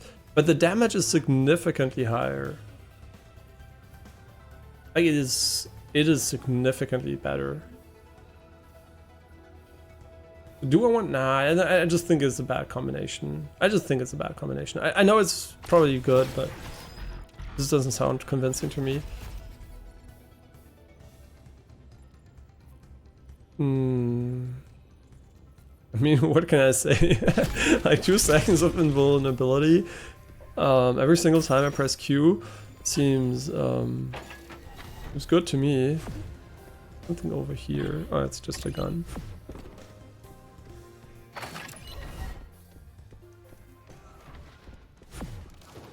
Greetings, my robot merchant. And every time I see this, I do want to try out the bazaars just so I can let you know if it's worth your time or not. But there are plenty of people who will probably say it is, right? But I'm just curious because I like auto battlers. I don't love them. I like them, but I really liked Hearthstone. So I don't know. Maybe it's the combination would be very fun to me. But it does seem very auto battly. So don't know.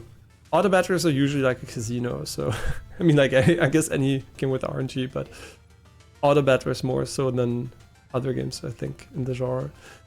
Because that's minor enhancement that augment your capabilities.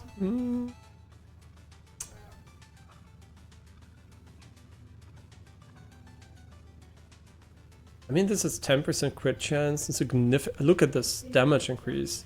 It's a almost a 50% damage increase. And it's deadly, which means what? Precision hits deal. Whoa, that's a good combo. That's really interesting. So they have rarity and they also have modifiers. Oh, I can talk to him. Can't say I love what the hoity-toity what. I tell you, if I was in charge around here, I'd make a few changes. Okay.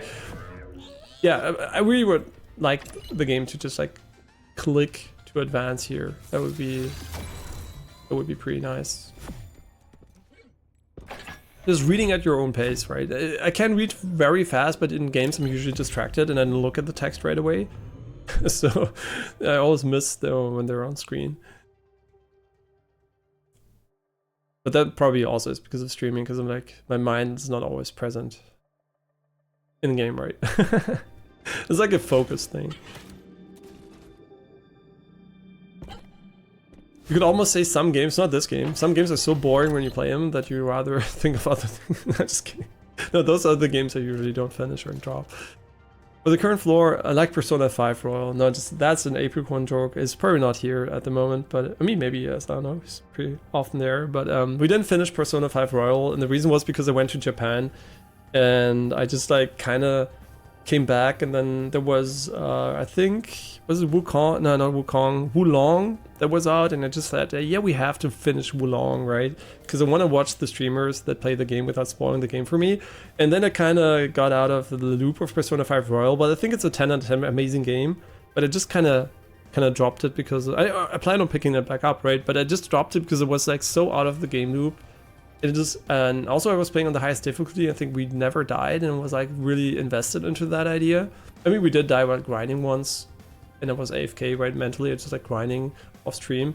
And just like one moment I just like misclicked and died. But during the on-stream time, I think we maybe died 0 or 1 time. I don't remember, but it was invested into not dying, and it was like, oh, I'm gonna come back, I'm gonna be ass at the game, and so it just like kind of didn't do it. But yeah, we usually don't drop bad games. But that was the inside joke when I say Persona 5 Royal, we're never gonna finish that shit game. That's just a joke, right? We're gonna finish it, and it's a great game. And also Metaphor, the game we're currently playing, is nominated for Game of the Year, same studio. I mean, same studio, maybe different sub-developer, but forces an extra ability to appear in the next room. Was Wrecking Balls reflect? I mean, we still could get a higher level one. You can't extract levels, which I kind of appreciate, because that would just mean you could always keep your same abilities really easily, but...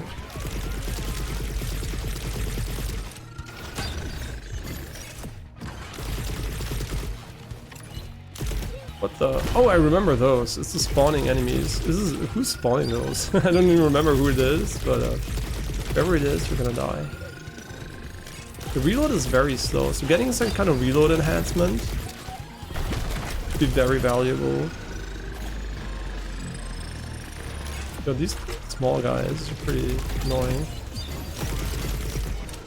Yeah, I'm not sure I like the double stuff too much.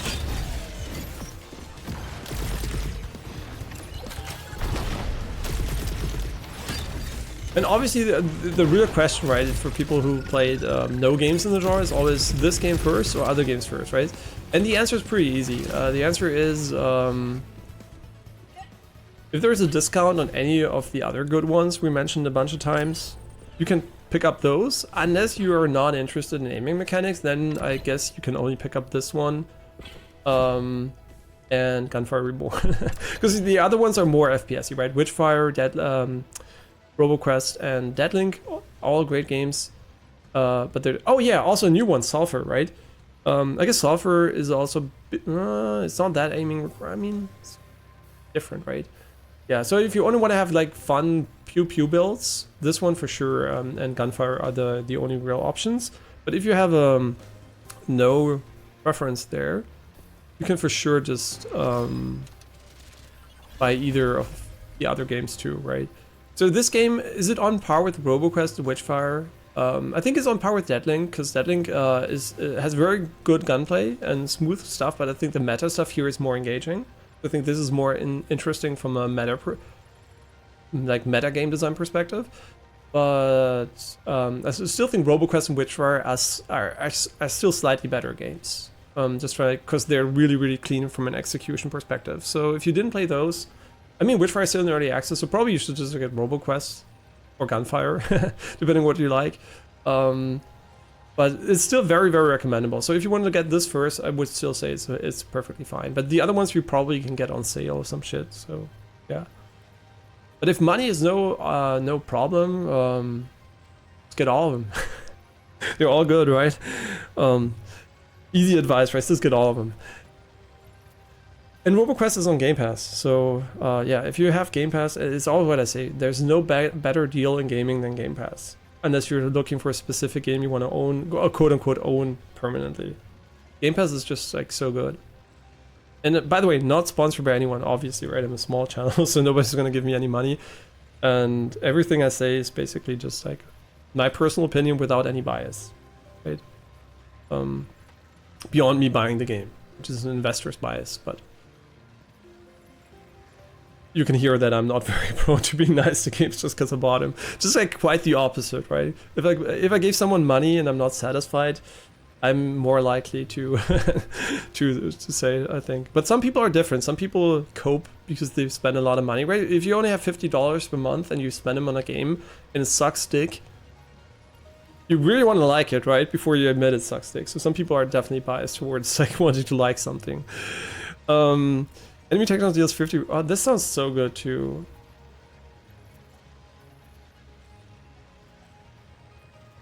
I mean, this sounds crazy good. But I think they're still good, right? I still think they're useful. Could do Mega Pyro, but I still think Weak is good too, especially against bosses. Like 25% damage will hopefully prevent us from dying.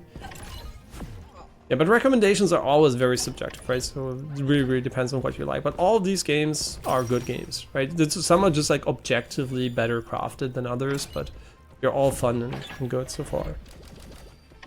And if you just want to have a lot of playtime, I guess the one I played the most is RoboQuest by far. Second one I probably would say is Witchfire, but this one is new, right? So it's kind of hard to tell.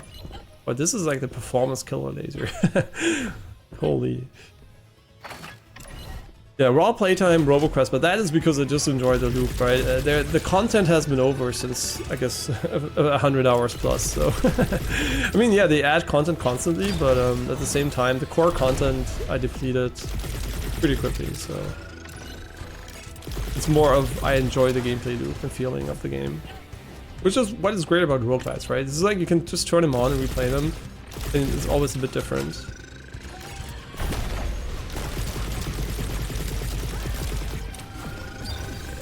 When do I use this? Because they're not shooting, so my brain's like, what are you doing? Yeah, like I said, if this game didn't have the core issues with performance and stuttering, it would be really fun. It's already really fun, but it just like this. If this was smooth as fuck, man, and the same gameplay, it would be really good.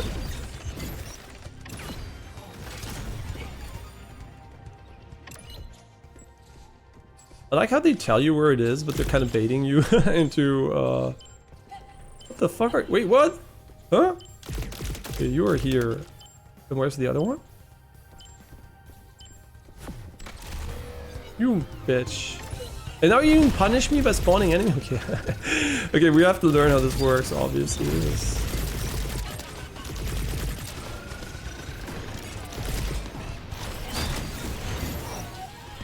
The explosion did 0 damage. Oh, I guess you can... enemies only have collision if you don't dash, so you can dash through them. It's really nice, to be honest. Okay, you really get punished heavily for missing the, failing this easy minigame. Okay. Yeah, the fire doesn't deal a lot of damage, but the additional damage they take from shooting them, very worth it.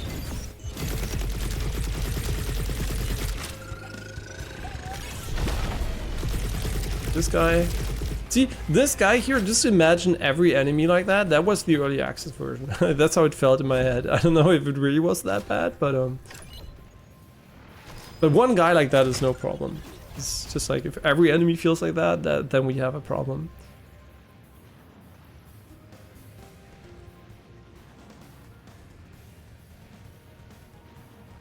I don't even know. These are all ass. Can I reroll them?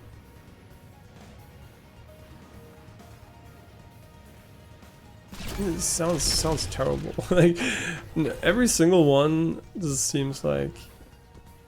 Oh my god! I just want to say, isn't this like some kind of challenge room?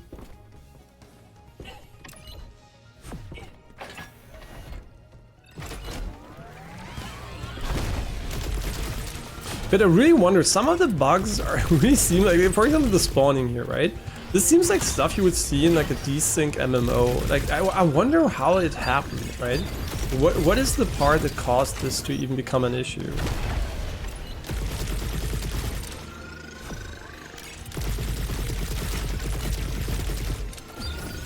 Yo guys, you do have a little bit of HP going for you, but the explosion does so much damage that I'm okay with it. Maybe I'm missing a shield guy too, I don't know.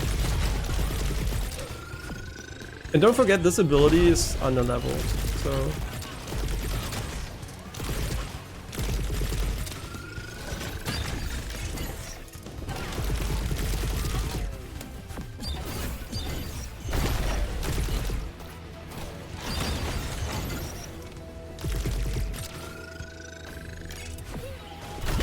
Maybe we should have killed him first. I don't know what he does, but maybe he's buffing enemies.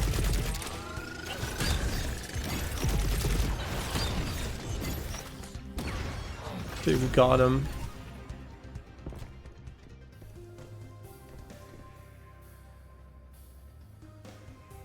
kinetic missile. Nah, that's pure trash. I mean, it's good on this gun, yeah, but on our gun it would have been complete trash.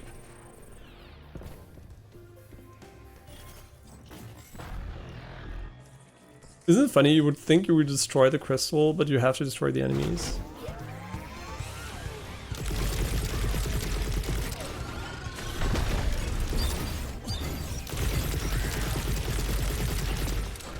They're not in the fire.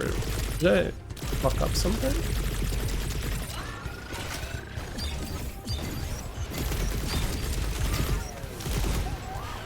I mean, these guys are tanky as fuck. Some of them, right? Not all of them. Like these big guys here, like the robot thingies. Guess we're just not hitting them correctly with our ability here. Or not. I don't know.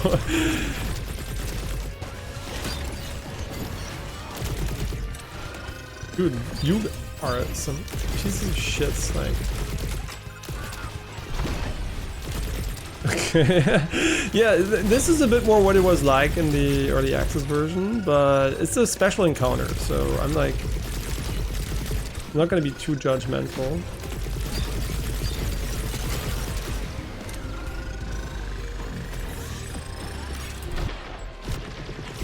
What is he doing? I didn't read it. I should have read it. Oh my god.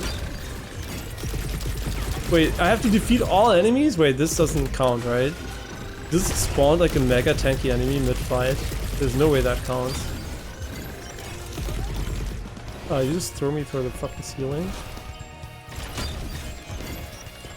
Right? No way that counts. That is stupid as fuck. Okay, that is fucking stupid. Like, he spawned... this was random, right? I mean, I guess maybe it's random, I don't know. But the fact that he spawned a full HP enemy in the last second, that is stupid as fuck. And this one should not have counted towards the objective. Yeah, that is unfortunate. Yeah, like, it's like... I would say it's impossible to kill him, right? I mean, the game basically said, fuck you, and... yeah, that should not happen. I mean, probably they didn't have that scenario while testing, because anyone who tests that would be like, oh yeah, that's fucking dumb, right? We have to change it. So I just assume they did not know. I just assume they never had this happen to them. Because it was just unlucky, right? It was purely unlucky. Maybe. Hopefully. I'm just like giving them the benefit of the doubt here.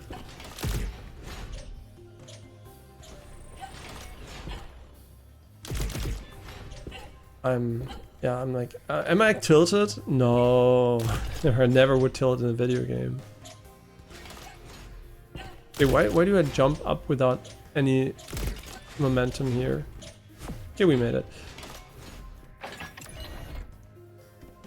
Okay, please, no bullshit. Like I'm, my meter is triggered. Now I need slow and consistent stuff happening on screen. It's weird, like the punch is the best part we have. Like everything else kind of doesn't deal that much damage, but like punching enemies seems like so good.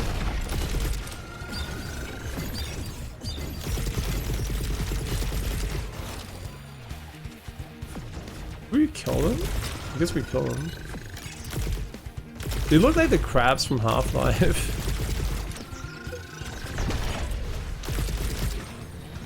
Also a game I really want to replay. They never remastered it, but there's going to be some Half-Life RTX coming pretty soon with ray tracing, like path tracing.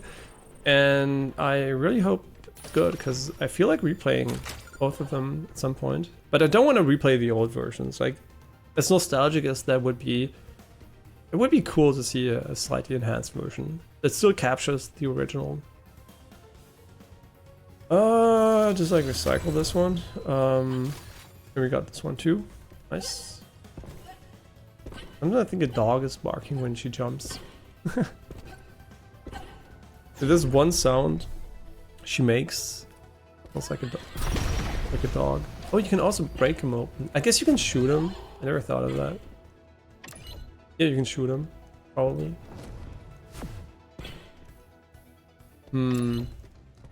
Yeah, I'm kind of starting to think we should have changed the ability to something else, because it feels like it's underperforming for sure. Oh yeah, I forgot about the battery. And yeah, the anti-aliasing is okay for the primitive technology it is, but adding DLSS, XeSS, and FSR as obfuscators would also solve that. So it would just be killing two birds with one stone there.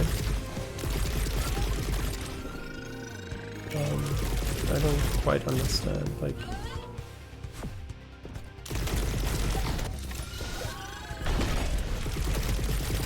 Okay. Did they take damage or not? I don't even know. Okay, chances of me beating the boss, very, very low. I feel like our damage now has significantly stagnated. And... yeah, and the heal is so expensive. Like, in RoboQuest you get free heals in this game. They're like the glitched version, the endless mode in RoboQuest. You just have to pay a fuck ton.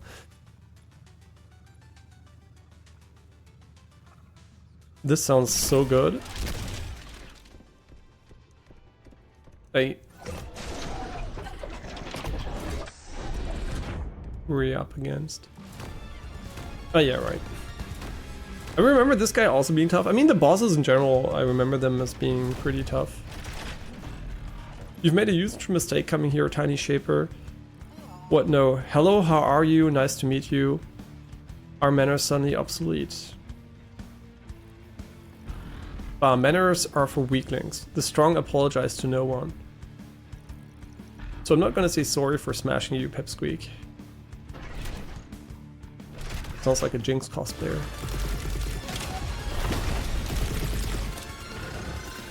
Yeah, I guess we just deflect those? Oh my fucking god. No, you don't deflect those?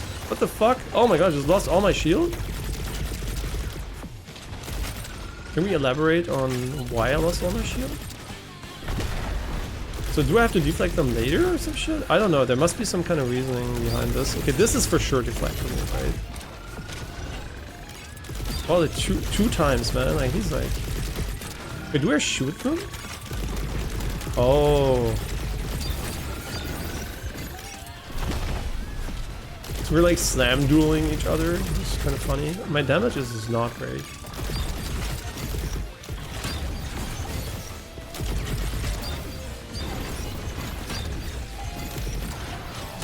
Okay, these are meant to be like HP sources, right? That's their purpose. They're not meant to be challenging. They're just meant to be... Do I have iframes or not? It does not seem like I have iframes there.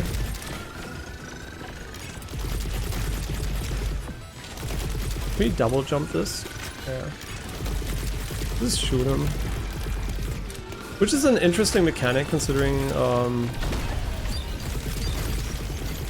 depending on what weapon you have, maybe you can't even hit them.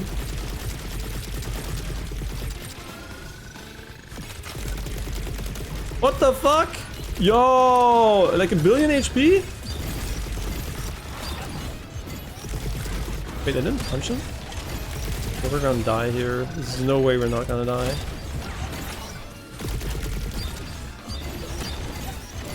I'm trying to punch him into him, but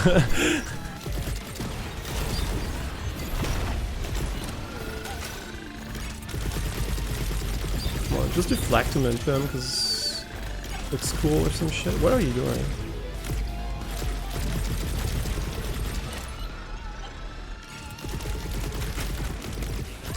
Oh my god, my reload. Oh my god, he just spawns this super mega enemy that's gonna fuck my ass now.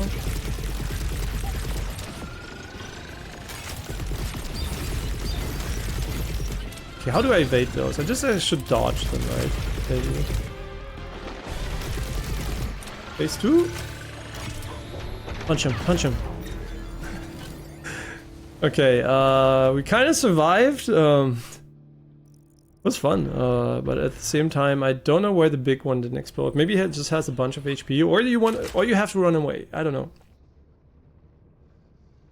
Because you just have to imagine, someone can have a very slow firing ground targeted gun, right? Like maybe a rocket launcher or something, and maybe a rocket launcher, like a grenade launcher, or maybe it's really hard to kill them, so I kind of expect you to be able to just dodge them. Unlocks the ability to equip the vault core at the suit station. Okay, we're getting all the cores in one run. That's, I mean, not all, I don't know how many there are, but... So we're gonna have a lot of choice for the next run. A lot of choices. Vault core acquired. Okay, earn core affinity to increase the level of your cores by defeating overlords, so bosses. Core has runs increasing affinity. Okay.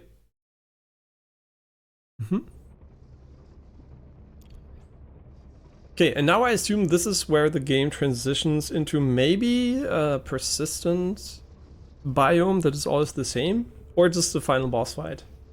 Or is this over and you loop or some shit? No, probably a final biome maybe, or just a boss fight. Burning foes gain an additional stack of shock. I'm so confused. Pyro, yes. Burning? Question mark?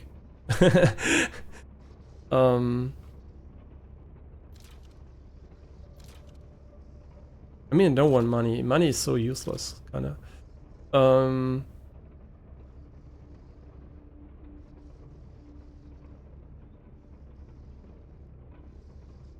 Yeah, I don't know if it works. If burning applies shock, then maybe it does. I don't even know what shock does, but... Oh, how nice. Wait, shock damage cause? Fuck, I should have read it.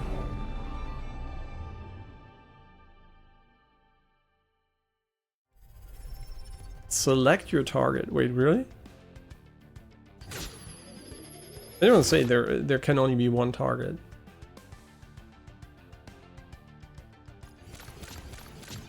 Oh, it is a final level too. Okay, we're assaulting the orbital complex now.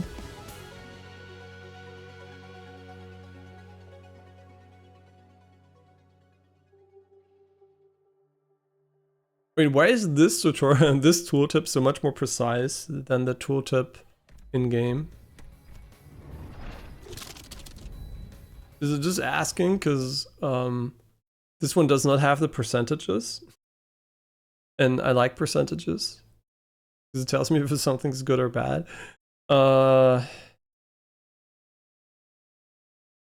where's shock? Shocked foes are more likely to flinch when attacked. And max stacks, and so like on hit stun, I guess.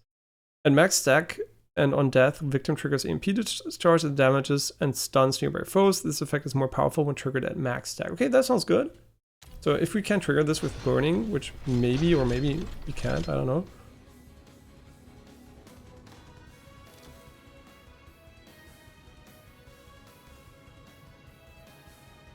I mean, yeah, I think this one, maybe. I don't know. I would have liked Fortify instead, but I'll just take what the game offers us. But this looks cool. Like it's like I know I'm not gonna say because this could spoil another game, but I was almost like this is the ending of another game, which I'm not gonna mention because it would be a spoiler. But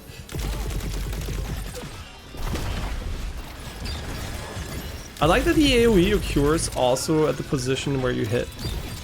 That is very, very nice.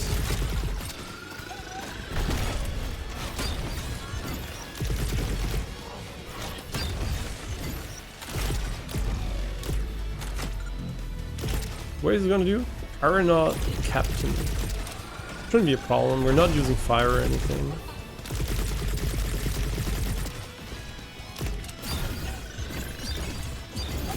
I see it it's kind of weird. I wonder if this is pure coincidence, but it seems like the further in we get, the more melee oriented the enemies seem. And I wonder what that does with our deflect. Right, like our deflect must be really useless now. Maybe.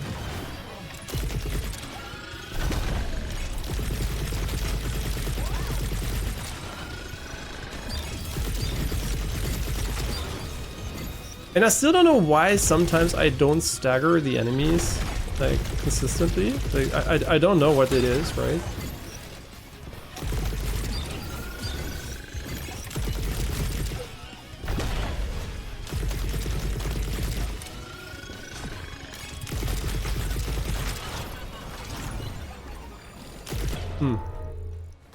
We got him? We got him.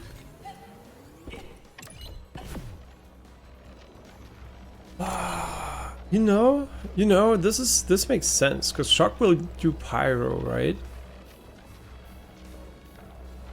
I think we're gonna change the weapon here. Wait, what? Can you explain? So the modifier is not compatible, but doesn't matter, because we can just replace it with crit chance, which I think is more consistent anyways.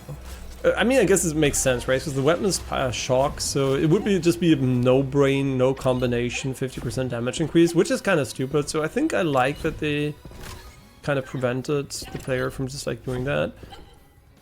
Cool area visually.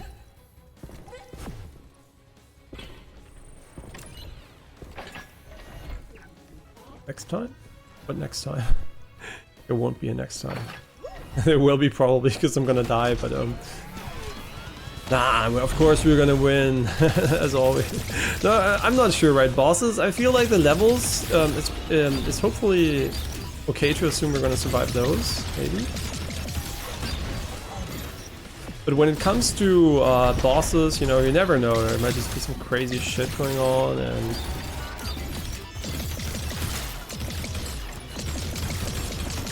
okay, this does significantly more damage, and this feels like it does significantly more damage.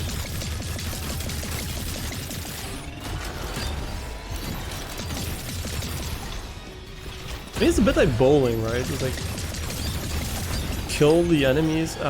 Kill the pins. What you do in bowling, right? Just kill them.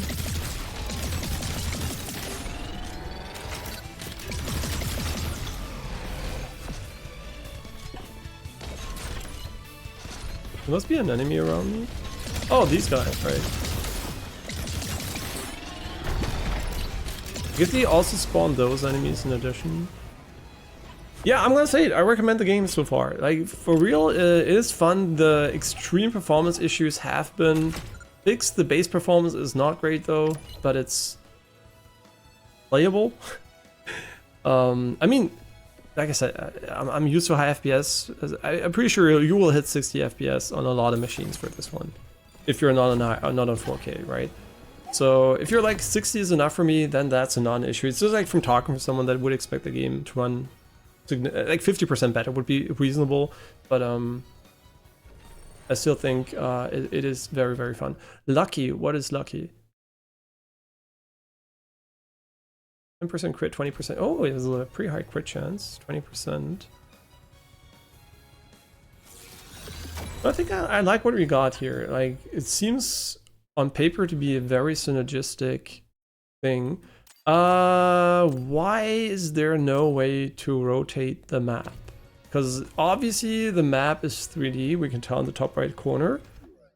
So why can't I drag, drop, or rotate it? I'm just asking, right? Like, it seems like it's in a fixed... It doesn't even mirror the position I'm in, so... Especially after playing Doom Eternal, where it just rotate it. I don't know, but it's fine, it's fine. It's like, we don't need it most of the time, so... No biggie.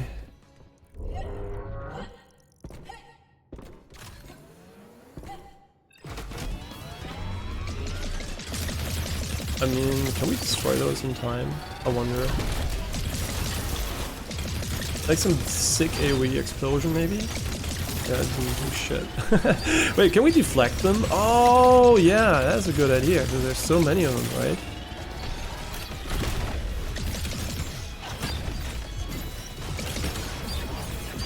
Maybe, I don't even know.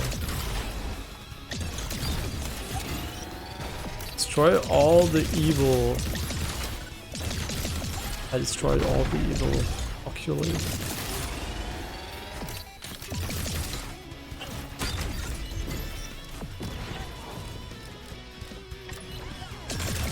It's kind of funny, the guy who invented the Oculus Rift and like sold it for a fuck ton of money to Facebook. I think he did it alone too, right? Not alone, but like with started a company himself, everything, when he was like an uneducated engineer basically as a minor. And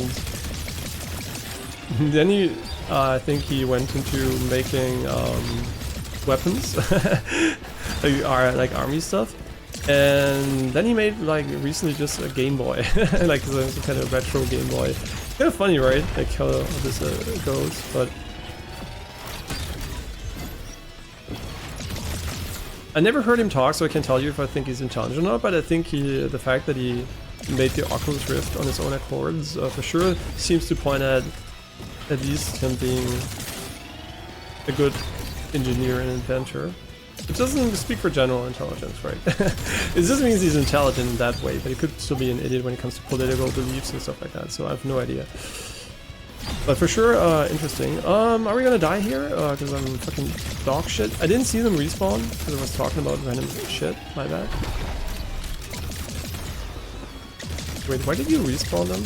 Okay. I don't think that's gonna hit him. Ooh, EMP. Wait, but why are they respawning though? Shouldn't they just chillax and let him... I really want armor. Did I already mention? Are you gonna respawn him? There are more. Did I miss something? No, okay. Well, like, why do they keep respawning?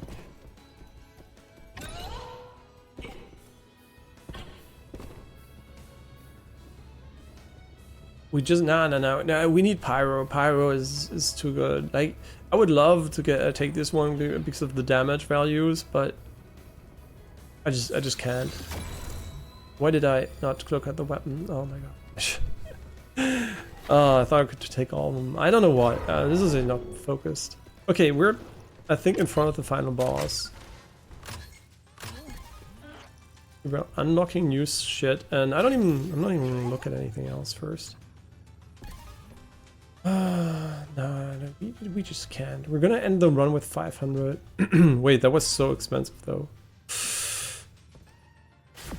Why do I get the feeling this is meant to be some kind of secret, but at the same time, I don't want to find out by losing HP.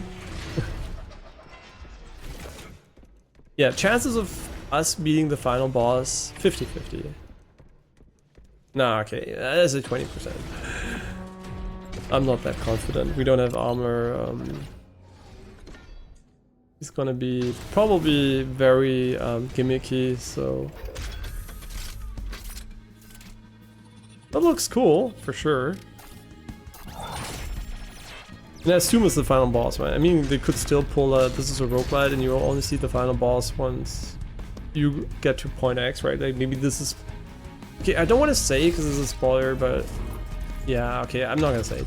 I also want to make a comparison, but making that comparison will ruin it for everyone playing the game for the first time, so I won't make it. Rich Shaper, you've come so far to only to be disgraced again.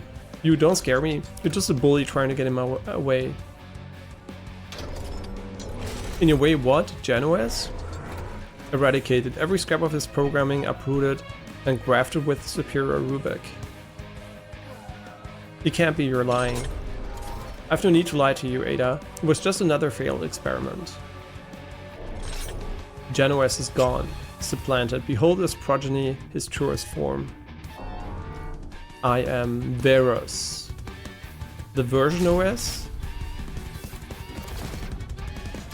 I think you have Parkinson, you should get that checked.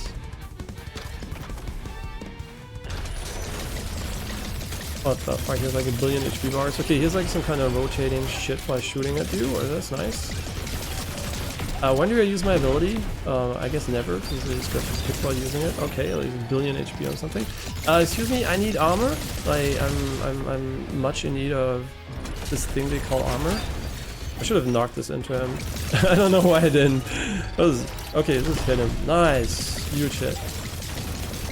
Huge damage. Okay, this is like, fuck it. I'm just, oh no, what the fuck are you doing? Just like, chill. Bam, eat your own balls.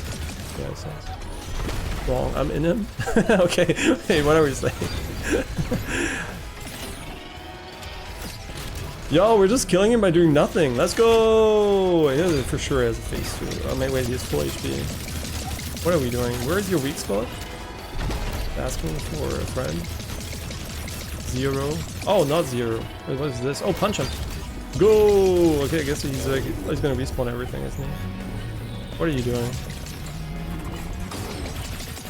Oh, interesting. Now we have like ads. Almost like we're on Twitch.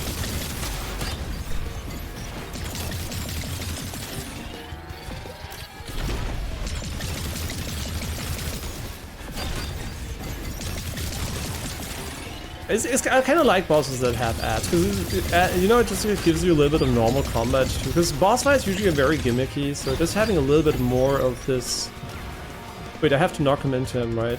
I think that's what the game wants me to do, or maybe not. Wait, maybe not. Just like, yeah, I'm not doing it, but I don't think I have to. And now he's just respawning his tentacles, which is exactly. You can't just parry that one.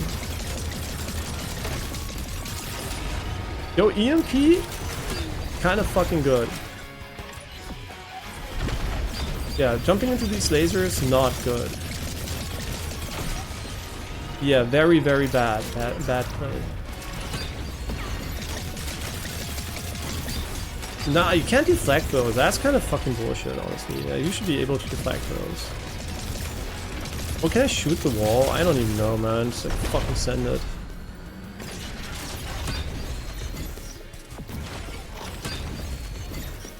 Okay, what? Okay, I just have to explode them and then fucking knock him. Yo, you have a lot of HP, my man. And I don't have any heals, so seems kind of unfair. No, I'm just kidding. You have infinite armor. Can we knock him into him to deal damage? Nope. Not.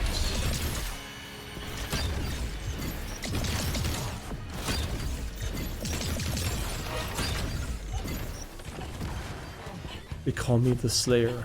I'm just kidding.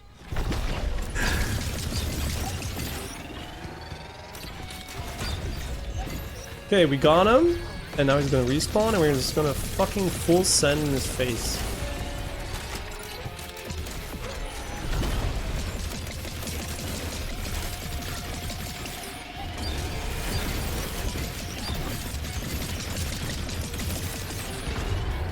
It's kind of cool how they bounce around. I mean, yeah, it's framey, but at the same time, who gives a shit?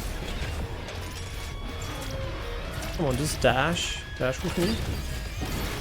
Oh, you can destroy those with a dash? That's cool. I wonder what this is. I don't know. I don't know if it's meant to be dodged or like certain parts are different.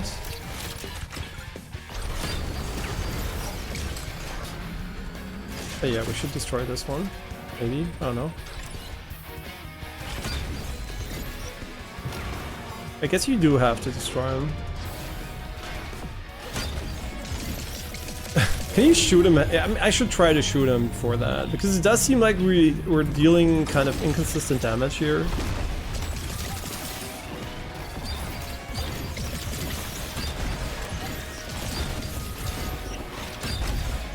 Why is my HP bar gray sometimes? It's because I'm immune to damage. Maybe it is. Which is a weird way of coloring that, but...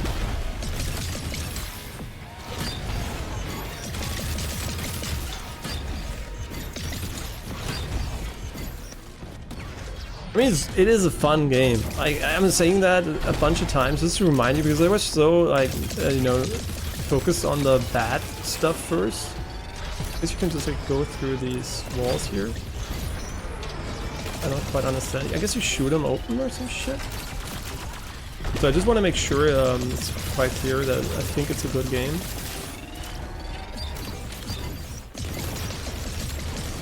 Does it deal damage to him though? That is the real question I'm asking myself.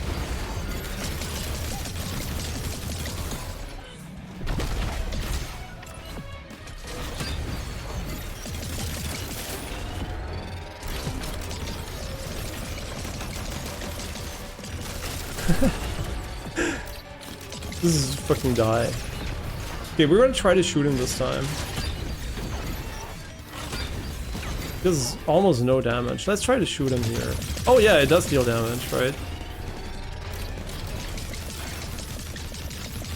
But only for a brief moment. Can we just shoot him? I never thought of that. Wait, can we just shoot him directly? Wait. Brilliant idea. Shoot the boss.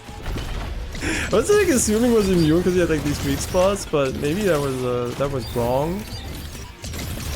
And that's not how it works.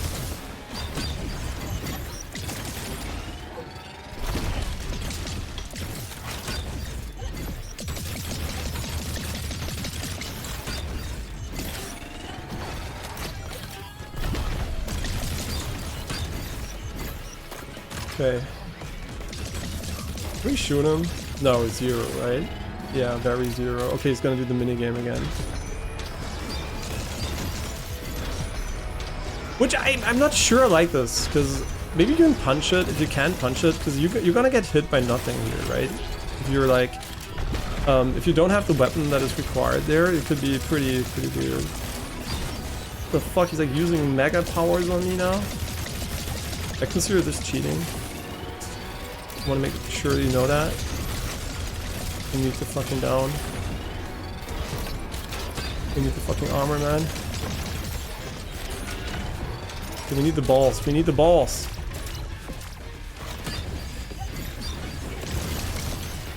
Oh, I'm fucked. I'm fucked. I'm playing fucking dog shit. Woo! Yeah, that's gonna be a tight one, man. Why do you do tornado while you should be dead? Thank you.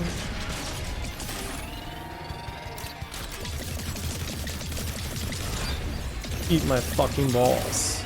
Okay, if we had done this, he would already be dead, but I think he's dead anyway.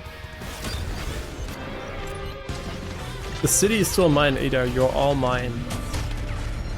You could have made him like a penis, like Elden Beast or some shit, right? But no, they had to make him family friendly. I really like that the fucking final boss in Elden Ring looks like a penis. Okay, that was a spoiler. I'm sorry. Oh, fuck me. It's hard to. I mean, you know, it's just like it is a penis. What can I say? Okay, so second run win. I'll take it. Could have been the first one if we didn't have a bug. I mean, yeah, we had a bug in the first one, right? The first one we had to quit out because the game was stuck. Because the enemy was kind of not killable. It wasn't there. And we couldn't get out of the room, so... Yeah, I would give the game an 8.5 out of... If I would do decimals, I guess, I would put it at 8.5 out of 10. It's really fun, but it does still need optimization. And please, by the love of God, add DLSS, FSR, XeSS. I mean, please all of them, but any single one would be welcomed. And don't make it DLSS, because then AMD can use it. Wait, story. Who are you? Response: I operate the black box at Jaina's behest. The black box? What the heck is that place? It's the thing in your automata that explodes when... No. Response: a program to aid Jaina's in the administration of new Elysian systems. It has been some time since her blah blah blah. He's gone. Janus doesn't exist anymore. Evaluation: new correlation detected between anomaly and JNOS absence. Anomaly? Evaluation: new anomaly has been activated. It would be advisable to exit the simulation. What simulation? What is this place? Error. Insufficient access level to answer that query. Please try again with... Oh yeah, so it is a bit of that, what other games do too. So you start, but you don't really... You beat the game, but you don't really beat the game. And we're gonna have to break the simulation loop. A bit like Loopmancer, I guess. So yeah, this was our second run. You're lying. Oh no, wait, no. Wait, why run number 3? Did we do 3 runs? Can we just start a fresh save? I'm confused. Oh, wait, we died, right? We died once. Or did we? Wait, was it the third? I see, I can't remember. So one run was a bug, maybe it was run number 3, and we had the legit run before. Technically, it was either run number 1 or 2. I can't remember if we died at the start of the stream, to be honest. But yeah, run number 3, first win on the probably base difficulty. I assume this is gonna have some sort of increased difficulty at some point. If not, that's fine too, right? It's still fun. I would give it an 8.5 out of 10. The gameplay is really fun. It does have some quite unfortunate performance issues, and they're way better than early access and not a deal breaker anymore. And also the animation stuttering, I don't know what is going on. Like, I would have to, I'm just one system, right? I didn't play it on other systems. Changing a monitor didn't change shit, so makes sense, I guess. But yeah, so I can't speak for everyone, obviously. It's just one system, so you should definitely just like, if that really bothers you, figure out if that's going on for everyone, or if it's just like my system that has that issue. But it doesn't have in other games, obviously, so I would assume it's the game to some degree, but I don't know if it's like the game plus this combination. And that is my biggest criticism. Otherwise, the game is very, very fun to play, has a fun gameplay loop, and just the moment-to-moment is fun, right? I don't know if this is going to be a game you're going to play for hundreds of hours. That is very hard to say in its current state, but definitely just playing it a couple of times and getting a couple of hours of fun of it is pretty, it's going to be pretty easy. The price point is currently, let's see, it's at a reasonable 24.50 euros in Europe, and currently discounted by 30% for 17.15. Completely reasonable price. So as always, there probably are games on a sale. RoboQuest is in Game Pass. There's a bunch of games you can play before this game if you want to, but now it's in version 1.0, and I think it's definitely fun for what it is. So if you like this exact premise, there is nothing keeping you back from buying this game. It for sure is a unique, fun experience, right? The game flow is very, very fun. The knockback mechanic works well. It's well integrated. I see what changed the controls, because you can see I never do the sideward swipes, just like smack forward. But this is me, right? A few more options, a little bit of like customization from a gameplay perspective, or maybe also just a change of design. But usually just add an option, right? It's better.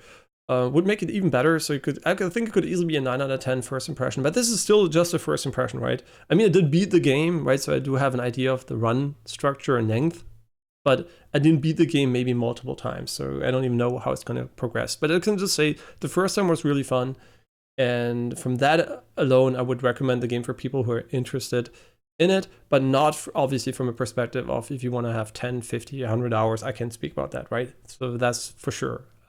I'll let you know once I play more of it. Yeah, which might or might not happen on stream too, right? It's kind of hard for me to tell how much of a roguelite I'm going to play on stream. Some of them are really nice to stream consistently, and also like, you know, they have story and it's like very engaging, but others I just like do like 50 runs, which are like complete brain off, and I just chill and listen to music, or like watch a stream, or listen to a YouTube video or something. So it really depends on the game. So for this game, I get the feeling we're going to see the game again on stream, but it's probably going to be to demonstrate something, right? It's probably going to be, oh yeah, this is what happens after the first loop or something like that, or this is what late game stuff looks like. But I'm pretty sure I'm going to play this a bit more off stream too. So on stream, and the reason you might be wondering why is because on stream I do want to play games I only play on stream, right? I don't want to play them off stream, which is usually story games like Metaphor, UFO 50. I want to do all those things on stream on 100%. So that's why I want to invest my free time where it's not worth just picking, you know, just I have an hour or so, it's not worth putting on the stream. That's why I will usually do the roguelites in those moments. Yeah. And we're currently playing 3 games. Upcoming game also Indiana Jones. We're also going to play that. So I have to focus on them too. But since it was launch day for a game that I think had a lot of potential, and Gameplay West I think delivered on that potential, but also a lot of issues which they mitigated, but not completely fixed, right? The technology, like the tech stuff, like the performance stuff, and also the laggy feeling of some things, which is not that relevant to fun, but it would still, like, it is kind of weird it's there in the first place, right? It's kind of, yeah, it's kind of weird. But overall, yeah, I wanted to show it. So this was more of a one-off stream for this game, but for sure we're going to see it in the future again. Maybe it's going to get some updates. Maybe I'm just like, you know, have more to showcase, but I will be playing this one off stream a little bit, like I said, and I'll keep you updated.